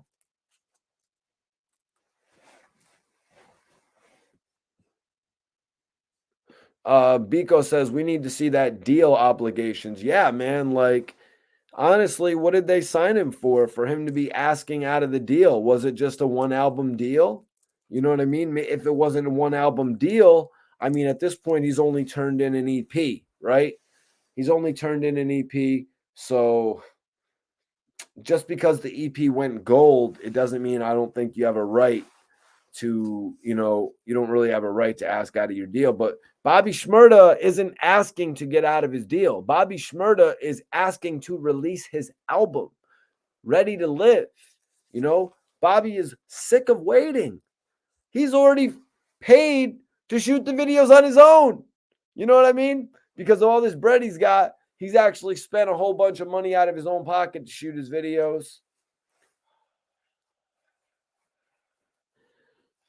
Hell, some of his friends have spent money to, you know, fly him out in jets and shit like that. So where's Epic?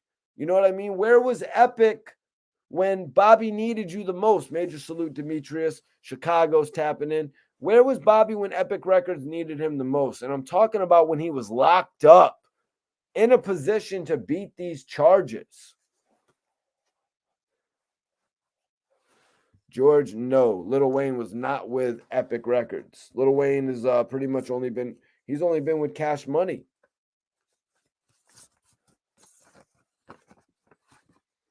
And I don't know where Lil Wayne is currently at. Somebody let me know what Lil Wayne's current record label is. Is it just Universal Republic? I'm wondering what I should roll up, you guys. If I should roll up the Gary Payton, if I should roll up the TK91, or if I should roll up the Sticky Buns, or if I should roll up the Collins Ave. I'm really having a little bit of a hard time deciding, you guys.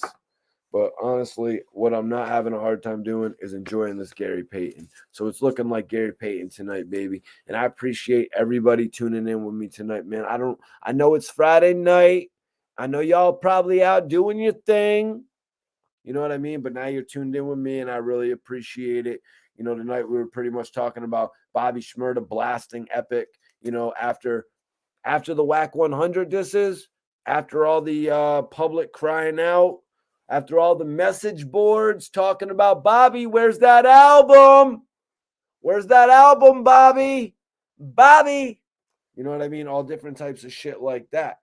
You know, this has got to be running through Bobby's head as much bitches as he's getting right now, as much women, excuse me, ladies, if you're tapped in.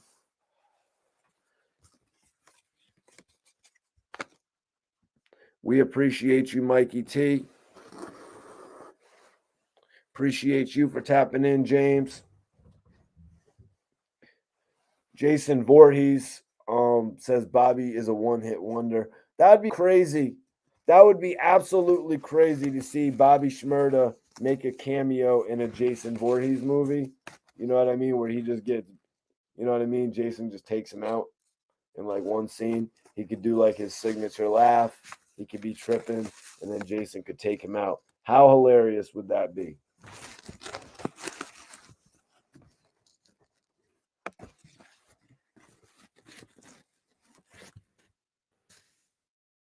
My bad, y'all.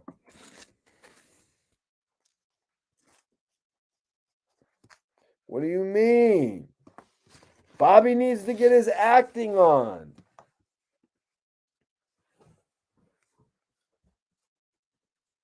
Oh, okay. I thought she was talking about me.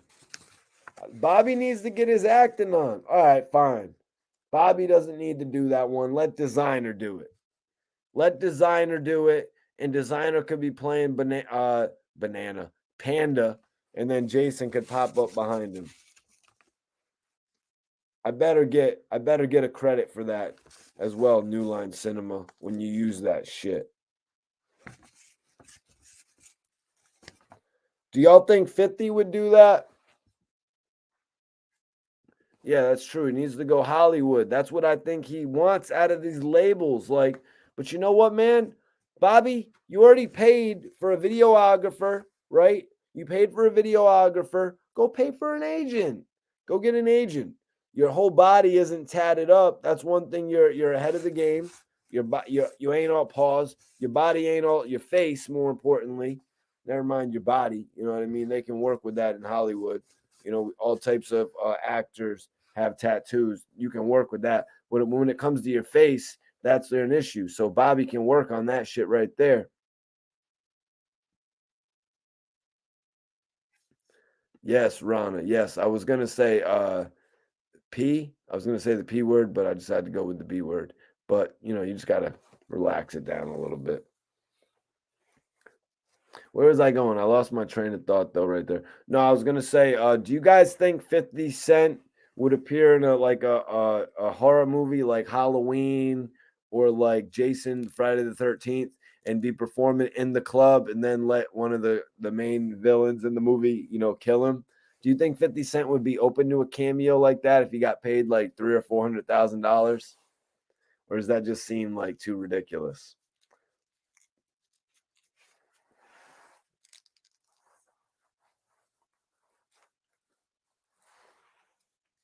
Yep.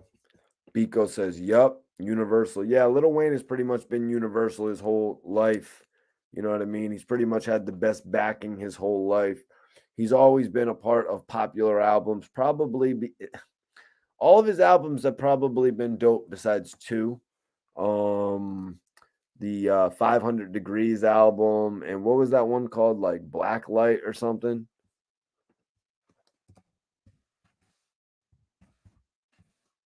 Probably Rebirth wasn't all that good as well. Prom Queen single and shit like that. I really wasn't into it. No, it was Lights Out, excuse me. Yeah, Lights Out. Yeah, Lights Out and 500 Degrees. But his debut album, The Block is Hot, then obviously the Carter and the Carter 2 is probably my favorite.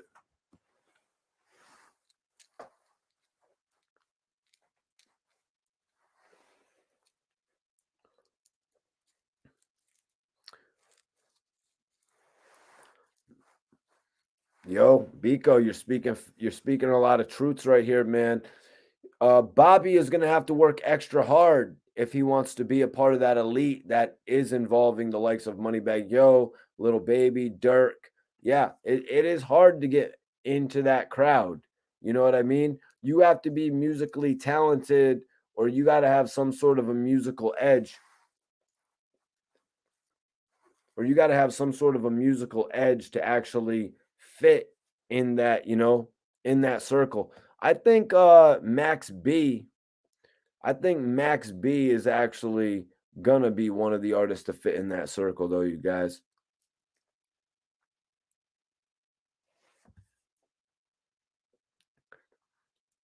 But yeah, Bobby's gonna have to do something else to fit in that circle. That's why I was saying maybe he needs to go hire an agent or something like that.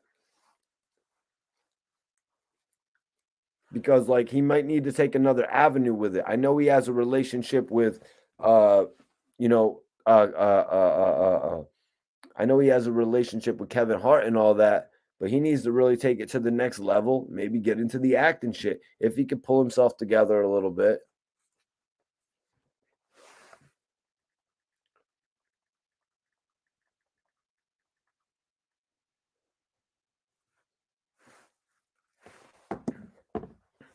He just needs to pull himself together a little bit, and he'll be straight. You know what I mean? He does a lot of laughing.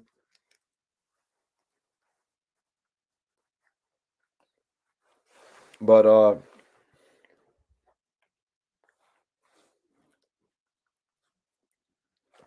nah, man, I wasn't really into the 500 degrees, bro. I was not really into 500 degrees, bro. It was kind of like, that rip off juvenile shit. And then I wasn't into his second album either.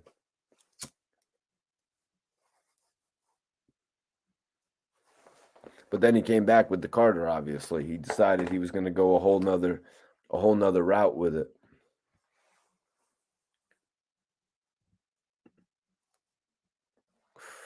He definitely needs to pick a lane now while he's buzzing. I think it would be awesome if he actually had his album out. You know what I mean? If he had his album out so he could be promoting it right now, that would be the most important thing.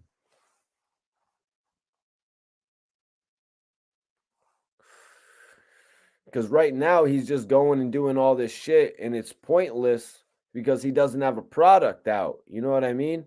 It's almost like me doing all these live videos without having a shirt that you all can grab from me to rep or something like that. You know what I mean? Yes, 100%. It wasn't even really all too comparable, to be honest with you, man. Lil Wayne, I think at that point kind of realized, I think Lil Wayne at that point realized that he needed to do something with his career to stand out. He got the chance where everybody was looking at him, but now he really needs to do something to step out, or he was just going to get lumped in the back with, the other guys who, they did some things. Don't get me wrong. Turk, BG, they did some things.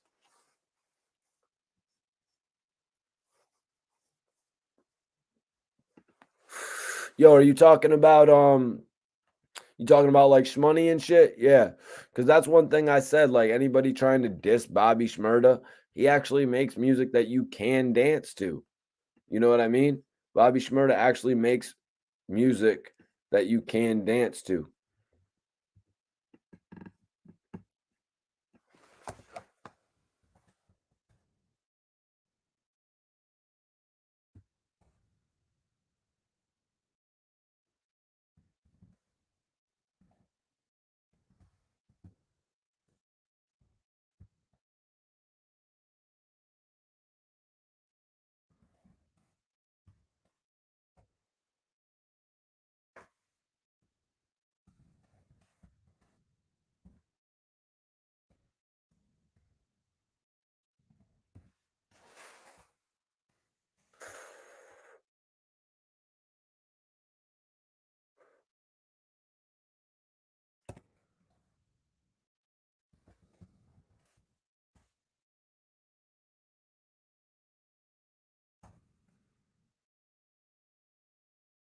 There we go. There we go.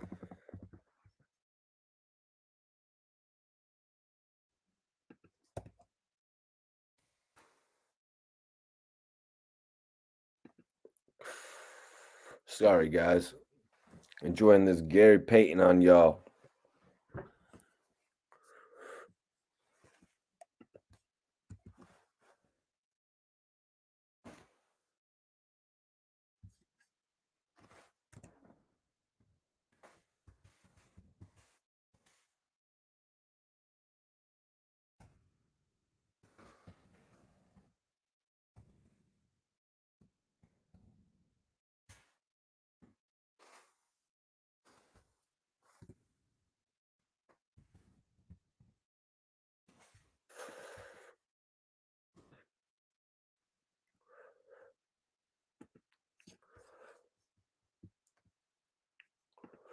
All eyes on him. He better take advantage of it. Well, Jason Voorhees, there is no Friday the 13th film in development right now. The last I had actually heard of a Friday the 13th film being in development, well, I had heard two different things. One, that there was a found footage Jason Voorhees movie in development, and two, LeBron James had actually taken interest in developing Friday the 13th film, which I think would be very smart. You know what I mean? I think that'd be very smart because those movies you can make them for relatively you know, cheap, 10 to 15 million dollars, and then you put a 50 to 60 million dollar marketing budget potentially. Maybe I'm way over on that. And then you make a shitload of money. Exactly, Biko. 5,000 degrees was a diss to Juve. Yeah. Yeah, it was a diss to Juve. Some things like that as a fan you don't appreciate, man. And it decreases the value of a product. You know what I'm saying? It decreases the value of an artist in general, shit like that. Well, Biko, if you listen to Bobby Shmurda's music, it sort of sounds like he is rapping about the life that he's living now more so than rapping that gangster lifestyle that he had lived at one point. You know what I mean? It really seems like that to me. Like he's talking about the girls that he's had that are tens and shit, you know. Bobby's keeping it cool. Bobby's keeping it cool. I gotta really say that I respect that. George. Come on, man. Let's not go there with Bobby's album. Talking about especially when it flops hard because Bobby, Bobby was in a different position before. His album came out, didn't really do too well, and then over the course of some time it actually sold units. So really don't just count Bobby out, you know what I mean? Don't really just count Bobby out when it comes to that. Sometimes selling albums takes time, man. George says BG was my favorite back then out of Cash Money. I agree with you, man. BG was my favorite as well. Um Turk was my favorite as well, you know. Well, Turk I want to say is the one that I wanted to see do something the most because they made us wait the longest. We didn't get the official Turk album until 2001. You know what I'm saying? And at that point, Turk had told me he was actually in rehab right before that time. So, Turk was, thugging. So that's really why I wanted to see what would come from him. BG just had really dope music and he had already taken the ball, and then Lil Wayne was obviously the one who got us to look at him, by making such an appearance.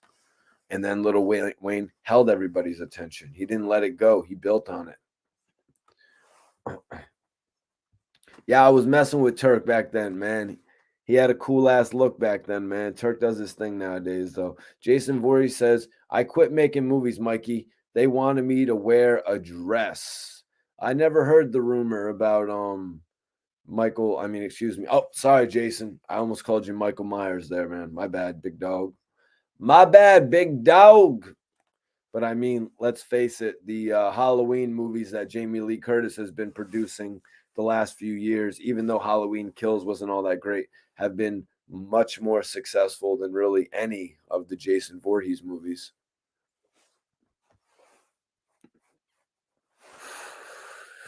And there was a Demetrius. There was a third Hot Boys album that I never heard. The third Hot Boys album. What was it called? And did you hear it? Was it any good? I did not hear the third Hot Boys album. Can't can't remember the title right now off the top of my head either. But yeah, they had their the second album was Guerrilla Warfare. Let me look it up real quick. Let me look it up real quick. Because I know that Birdman actually released that album actually kind of like after yeah, Good at How You Live, Guerrilla Warfare, and Let 'Em Burn. Yeah, Let 'Em Burn was actually the third one.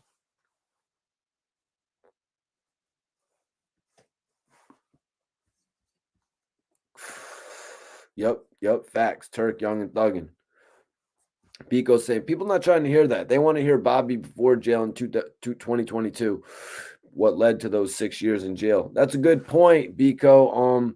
And Bobby's actually been, letting the world know he's doing a documentary that is gonna, speak on all of that. Speak on actually what happened while he was in jail, all the rumors, all the spicy rumors.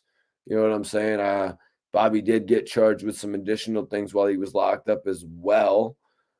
So yeah, he's doing a documentary that's actually going to detail all that. And Ready to Live, it should be you know, a depiction of what his life was early on, to be 100% honest with you. Yeah, it should be that. We should get all those stories that we were expecting to get. Is it going to be the same songs? I think it's impossible for it to be the same songs that it would have been at one time, just because of probably the timing, but also maybe the level of production, the level of, the production value of it, that might play a factor in it. Maybe I'm tripping. Maybe I'm wrong about that. Maybe they have a whole bunch of previously recorded music that they're still going to use. I don't really know. Nobody has really dug in that deep with Bobby Shmurda about his new Ready to Live album. I think it's an interesting title, though, and I'm really glad he decided to go with that title. Yep, that's one of Turk's biggest songs. It's in me. He actually did a part two to that, right? He actually did a part two to that, I believe, on one of his mixtapes. Turk is always releasing mixtapes, but now Turk is really on the lives, you guys. Turk is doing all types of lives and shit. Really, really killing the internet. Y'all need to tap. I know if you're not, you need to tap in with Turk's lives and shit. Turk just be doing anything on the live, man. It does pertain to music, but it also pertains to a bunch of other shit too, man. He also has some dope artists too with YNT.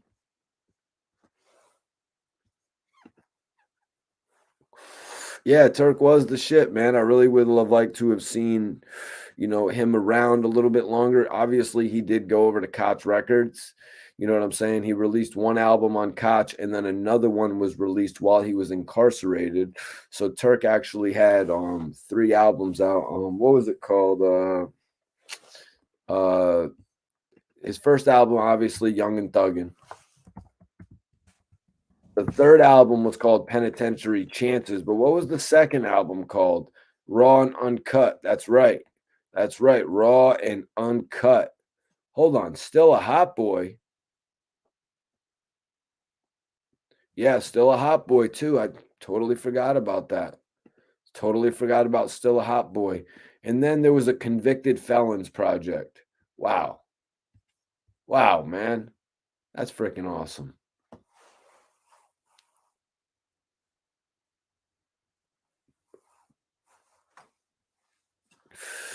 Biko, it's all about those Netflix documentaries right now, bro. You know that. You know that, bro. It's all about those Netflix documentaries right now. Hold on one second. One second. One second.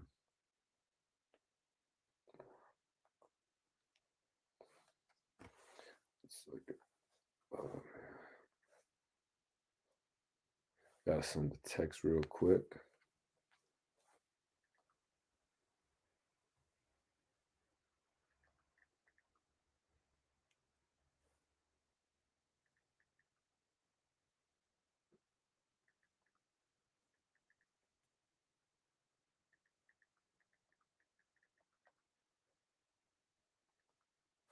Cool.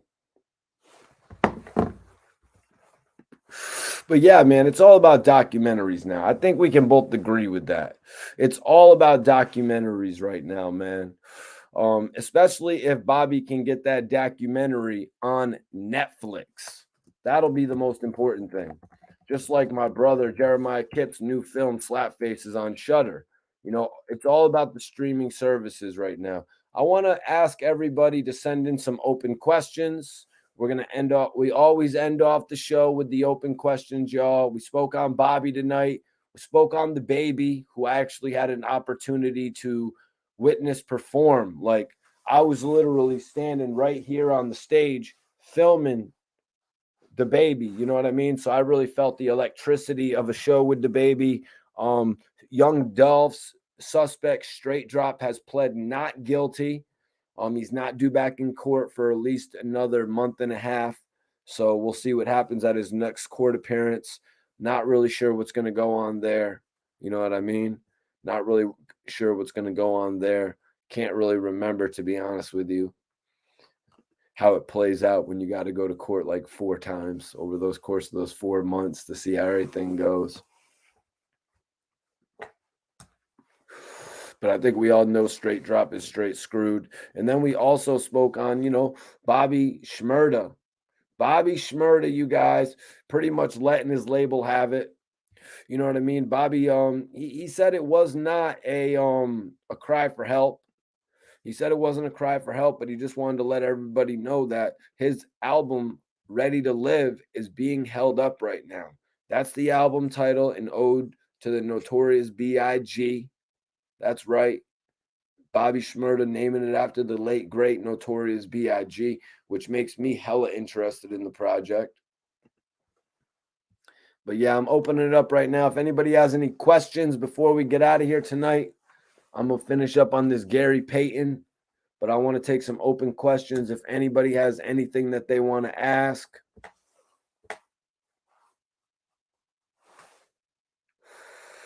I don't shy away from answering anything as well. Let's see.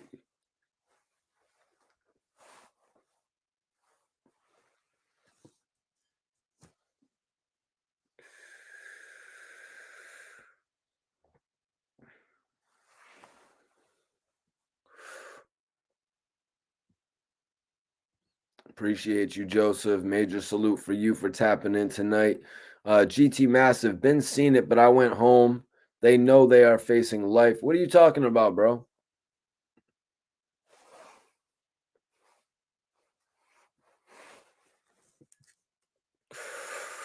Hell yeah, man. Let me see. What are we going to be watching tonight? What's on deck to watch tonight while I smoke a little bit of this? Next, I'm going to be burning this. Got that TK91. I don't know if you ever heard of it. The percentage is right there. THC 23. Girl Scout cookies versus birthday cake. Yo, very interesting question from my man George. Everybody send your questions in right now. I'm going to answer this one, man. I got an opinion on this. I'm going Girl Scout cookies because every time that I really smoke birthday cake, it really doesn't give me any really type of a high. You know what I'm saying? But you can smoke some Girl Scout cookies that's going to give you an amazing taste and a long lasting high, multiple hours. There's really no comparison right there, man. I remember one time I went smoked some Girl Scout cookie and it was the best batch I ever got, right? So I smoked this Girl Scout cookie. I went to a 2.5 hour movie. I came out the movie, I was still high. So I'm going Girl Scout cookies all day, man. Cheryl says, how can I get my little brother in the rap game? How can I get my little brother in the rap game? Well, first you got to determine if he actually has talent. You got to make sure that he can actually be in rhythm.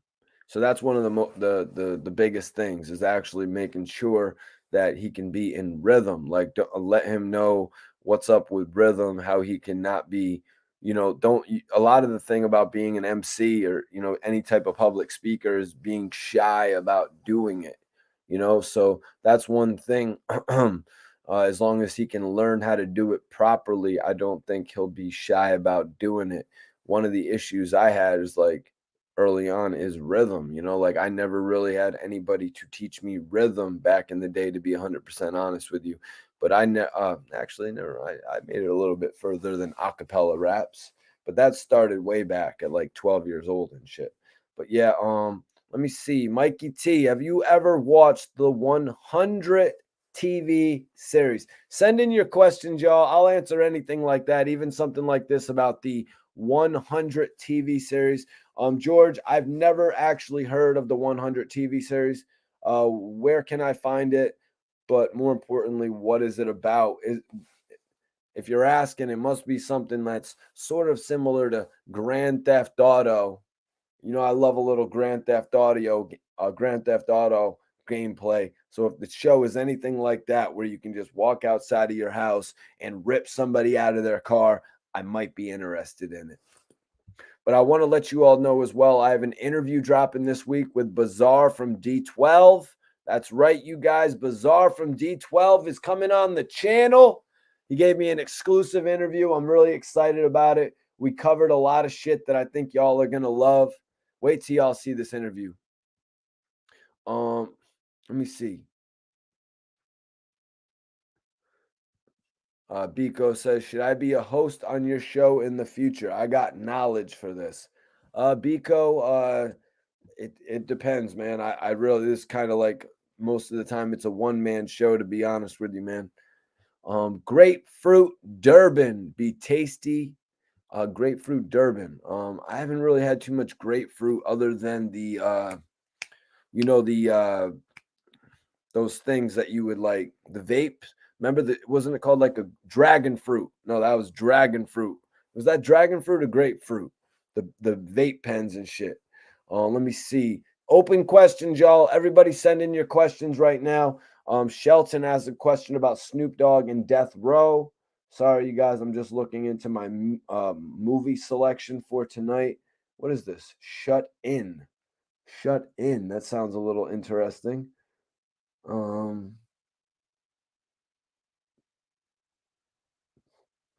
no, I ain't trying to watch no shit like that. But anyways, what do you think about Snoop Dogg taking over Death Row, man? You know what I'm saying? Well, that's honestly one of the reasons that I broke out the Death Row posters, man, because Death Row is back, baby.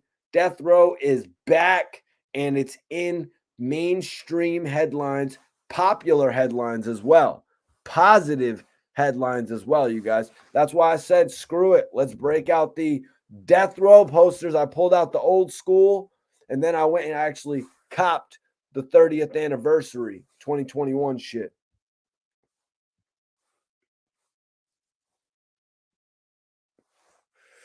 Colossal the Don, appreciate you for tapping in, bro.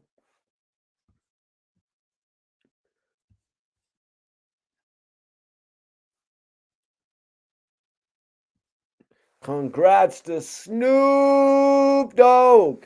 You know what I'm saying? Congrats to Snoop.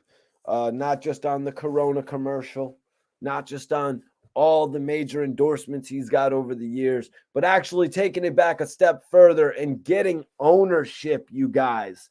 Getting ownership of a company that he started out with. You know what I'm saying? This is like value. Let's talk value, everybody. When Suge Knight had Death Row at the end, the value was so minuscule. He couldn't even get, like, he still took meetings with guys like uh uh he still took meetings with guys like Petey Pablo. I was about to say Petey Crack. Shout out to my brother Petey Crack. I was about to say Petey Crack, yeah. But he took Petey Pablo. He took meetings with Juvenile. You know what I'm saying? Bonds has actually told us he was talking to him and Shay Davis, as well as Q Life. Shout out to those guys from OTF. You know what I'm saying? Suge was doing things. You know what I mean? Without a doubt.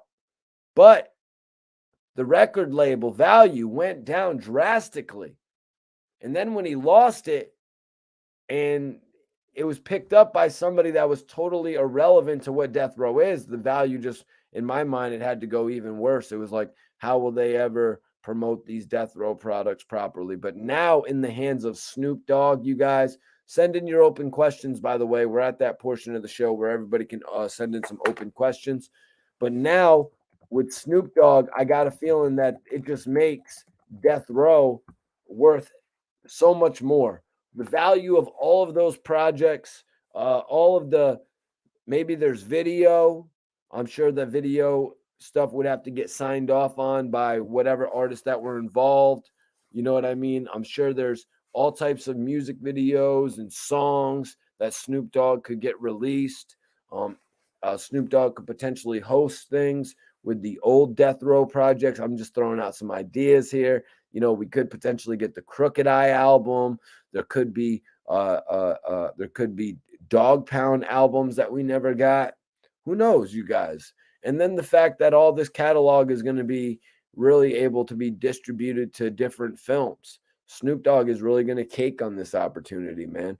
He's the only one that could, in my opinion, because even under Suge Knight, the label really became worth nothing, you know?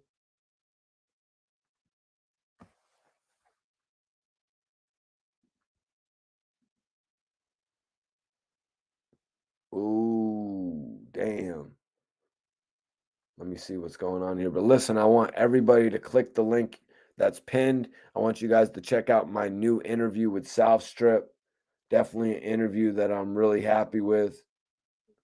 Just interviewed these guys from South Florida. One of my best interviews to start the year off, I'll tell you that. It's going to be the first time you've actually seen me interviewing four rappers at once. You know, I'd be having the panel, so honestly, it really was easy for me to do. But let me just say, first time I ever interviewed four rappers at one time on the show. It was an honor to have South Strip on the show, though, man. All the guys, Shogi 2K, Cool Boy Fresh, Constant, and Schwinn. You know what I mean? The interview is pinned up. I'd appreciate it if everybody in here went and took a look at it and also dropped a comment. Whoever does that for me, I will show you love. You know what I'm saying? I will show you love. Let me see. It is open questions time right here, y'all. It's the open questions portion of the podcast. So everybody shoot your questions in. If you want to if you want to send a super chat, that's love too. Let me see. Colossal the Don says, also congrats to the game getting that feature under Death Row. Getting that feature. What are you talking about, Colossal? I'm not sure what you're saying there. You're gonna have to explain to me what you're saying there about the game having an association with Death Row. You've sparked my interest. Now, imagine Snoop Dogg doing an album with the game under Death Row. But honestly, when it comes to Snoop and Death Row, I think it's going to be more about him actually putting on a brand for the West Coast. I think Snoop could actually get a label started, you know, when we really haven't seen him do a label in the past, you know. But I think Snoop can get a label started right here, you guys. I think we're on to something with this new Death Row shit. Please just be called Death Row. Just be called Death Row Records. Don't do nothing like Death Row 2.0. You know what I'm saying? Please don't do no new school Death Row. You know what I mean? I just want the regular old school style of it, man. Death Row has a meaning. They all created it, you know, and of course, now Suge is gonna feel entitled to a certain extent. I feel like, you know, Suge is gonna feel a little bit entitled to be a part of this whole situation. But you know, Snoop had really ended all of his beef with Suge Knight. But I think Snoop Dogg is intelligent enough to know that the label, it doesn't make any sense with Suge Knight anymore. Even if like, not saying that they're like friends like that, but a lot of times a friend would buy a label back and be like, yo, here's your label. You know what I mean? To do that as a friendly gesture. But that's not what's going on here, you guys. This isn't going to be something like Snoop Dogg gifts Suge Knight his label back, because that label doesn't make any financial sense with Suge Knight, you know? That's what I just was explaining over the last few minutes. Like, Death Row doesn't make any financial sense with Suge Knight. Now with Snoop Dogg, the possibilities are limitless. This is the perfect label for Snoop. It's better than Doggy Style Records.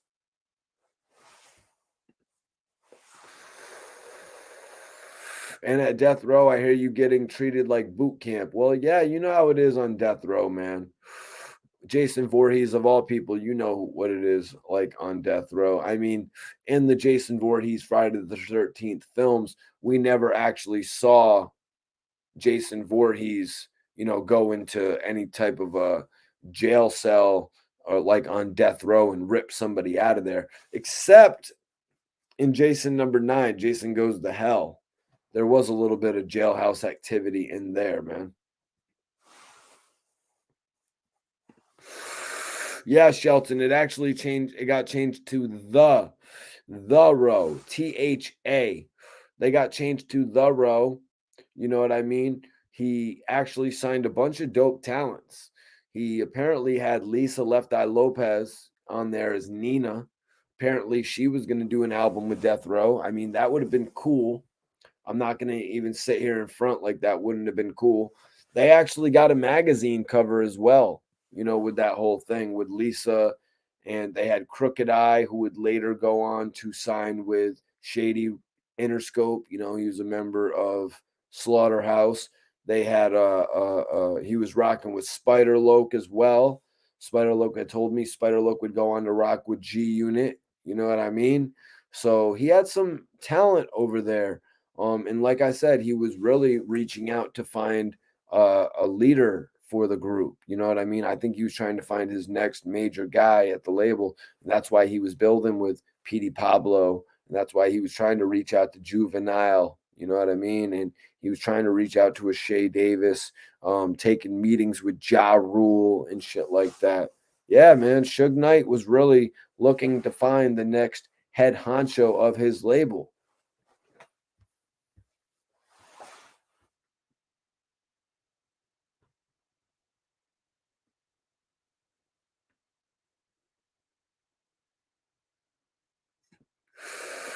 No, yeah, I do remember that where the game made a song about the death row chain.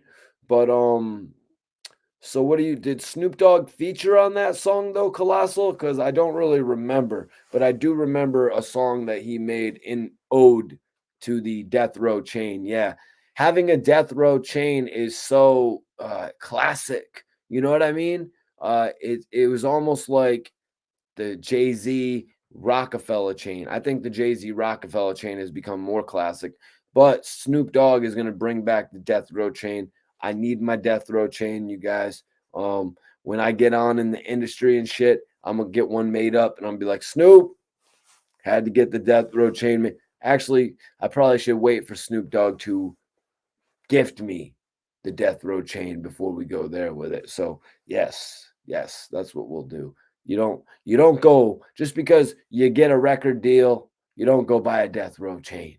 You gotta wait for the Snoop Dogg endorsement to get and he's giving them out, you guys. I've seen a couple people get their death row chains, man. So Snoop, if you need an A&R, if you need an A&R over at Death Row who's not going to be getting all up in the videos, you know what I mean? If you need an A&R over at Death Row that's not going to be doing all the ad libs, even though I was on an ad lib on French Montana's album. If you need that A&R that's going to be on the artist to be in the studio 16 hours a day, I might be that guy because I ain't going to be all up dancing in the videos doing cartwheels and shit with Trippie Redd, but I'm going to be making sure that Trippie Redd be getting in the studio. But yeah, that was just my little promo to get a job at Death Row Records, man. Death Row, baby. Where you're either eating or you're sleeping. One or the other. And we only sleep about 4 or 5 hours of the day. So the rest of the time we is eating.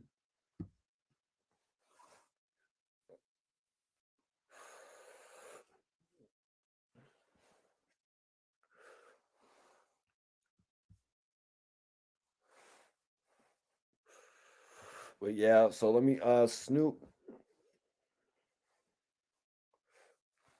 Oh shit, on this new album? Okay, yeah, Snoop's been working, man. Snoop's been working, man. Let me say last questions, y'all. Anybody got any last questions for me tonight? I appreciate everybody tapping in on the live. Y'all are the best audience. Really appreciate it. If you haven't subscribed, subscribe to the channel right now. Hit the notification bell so every time I go live, you get a notification. You come tap in with me. Tonight, we're obviously talking Bobby Shmurda. Bobby Shmurda, who I'm looking forward to his album. But the question is, when are we going to get it? Because I'm pretty sure Bobby would like to release another album before the year's end. So let's get this album in the second quarter. Like It's just what makes sense to me. But obviously, I'm not running the label, and obviously, the label is going to do what they see fit. But yeah, I appreciate everybody tapping in with me tonight, man. Major salute to y'all. I want everybody to check out my interview with South Strip. It's pinned here. Like I said, whoever watches the interview, I will follow you back on Instagram. So I'm putting my Instagram up right here. Whoever watches my interview with South Strip, I will follow you back on Instagram. Just hit me back. Take a little snapshot of the comment that you leave. Take a snapshot of the comment that you leave, and I will follow you back on the gram. But I do appreciate everybody for tapping in tonight, man. It's been my honor to come onto the podcast tonight. We had a good show, man. You know, we talked about a couple of the controversial topics out there right now. Also, a little follow up on what's been going on with young Dolph. But the main event topic was actually Bobby Shmurda, you know, having release problems on the Ready to Live album. You know, Bobby said that he did 6 years in jail, basically trying to get off the label. Also asking the question of what label would keep somebody signed after 6 years. You know, sometimes there's requirements that need to be fulfilled, and it looks like that's what Bobby's going to have to do. But he's got the album ready. You know, the general public seems to want the album right now. I mean, when a guy's doing multi-million views on his single, it says something. But everyone, if you guys want me to follow you back on the gram, hit that link that I have posted up. Go check out my interview with South Strip. Drop a comment. Follow me on the gram, and I will follow you back. Appreciate you, Shelton. Major salute to you for tapping in. Looks like I got to roll something else up. I'm about to get into that, man. We had a dope stream. I'm going to see y'all tomorrow night. We'll be back Saturday night. You know what I'm saying? Y'all know that we got to have a Saturday night stream. So we'll be back tomorrow night, y'all, with the hip hop news. I am your host, Mikey T, the movie star. But it's been a great episode with y'all tonight. See you on the next podcast.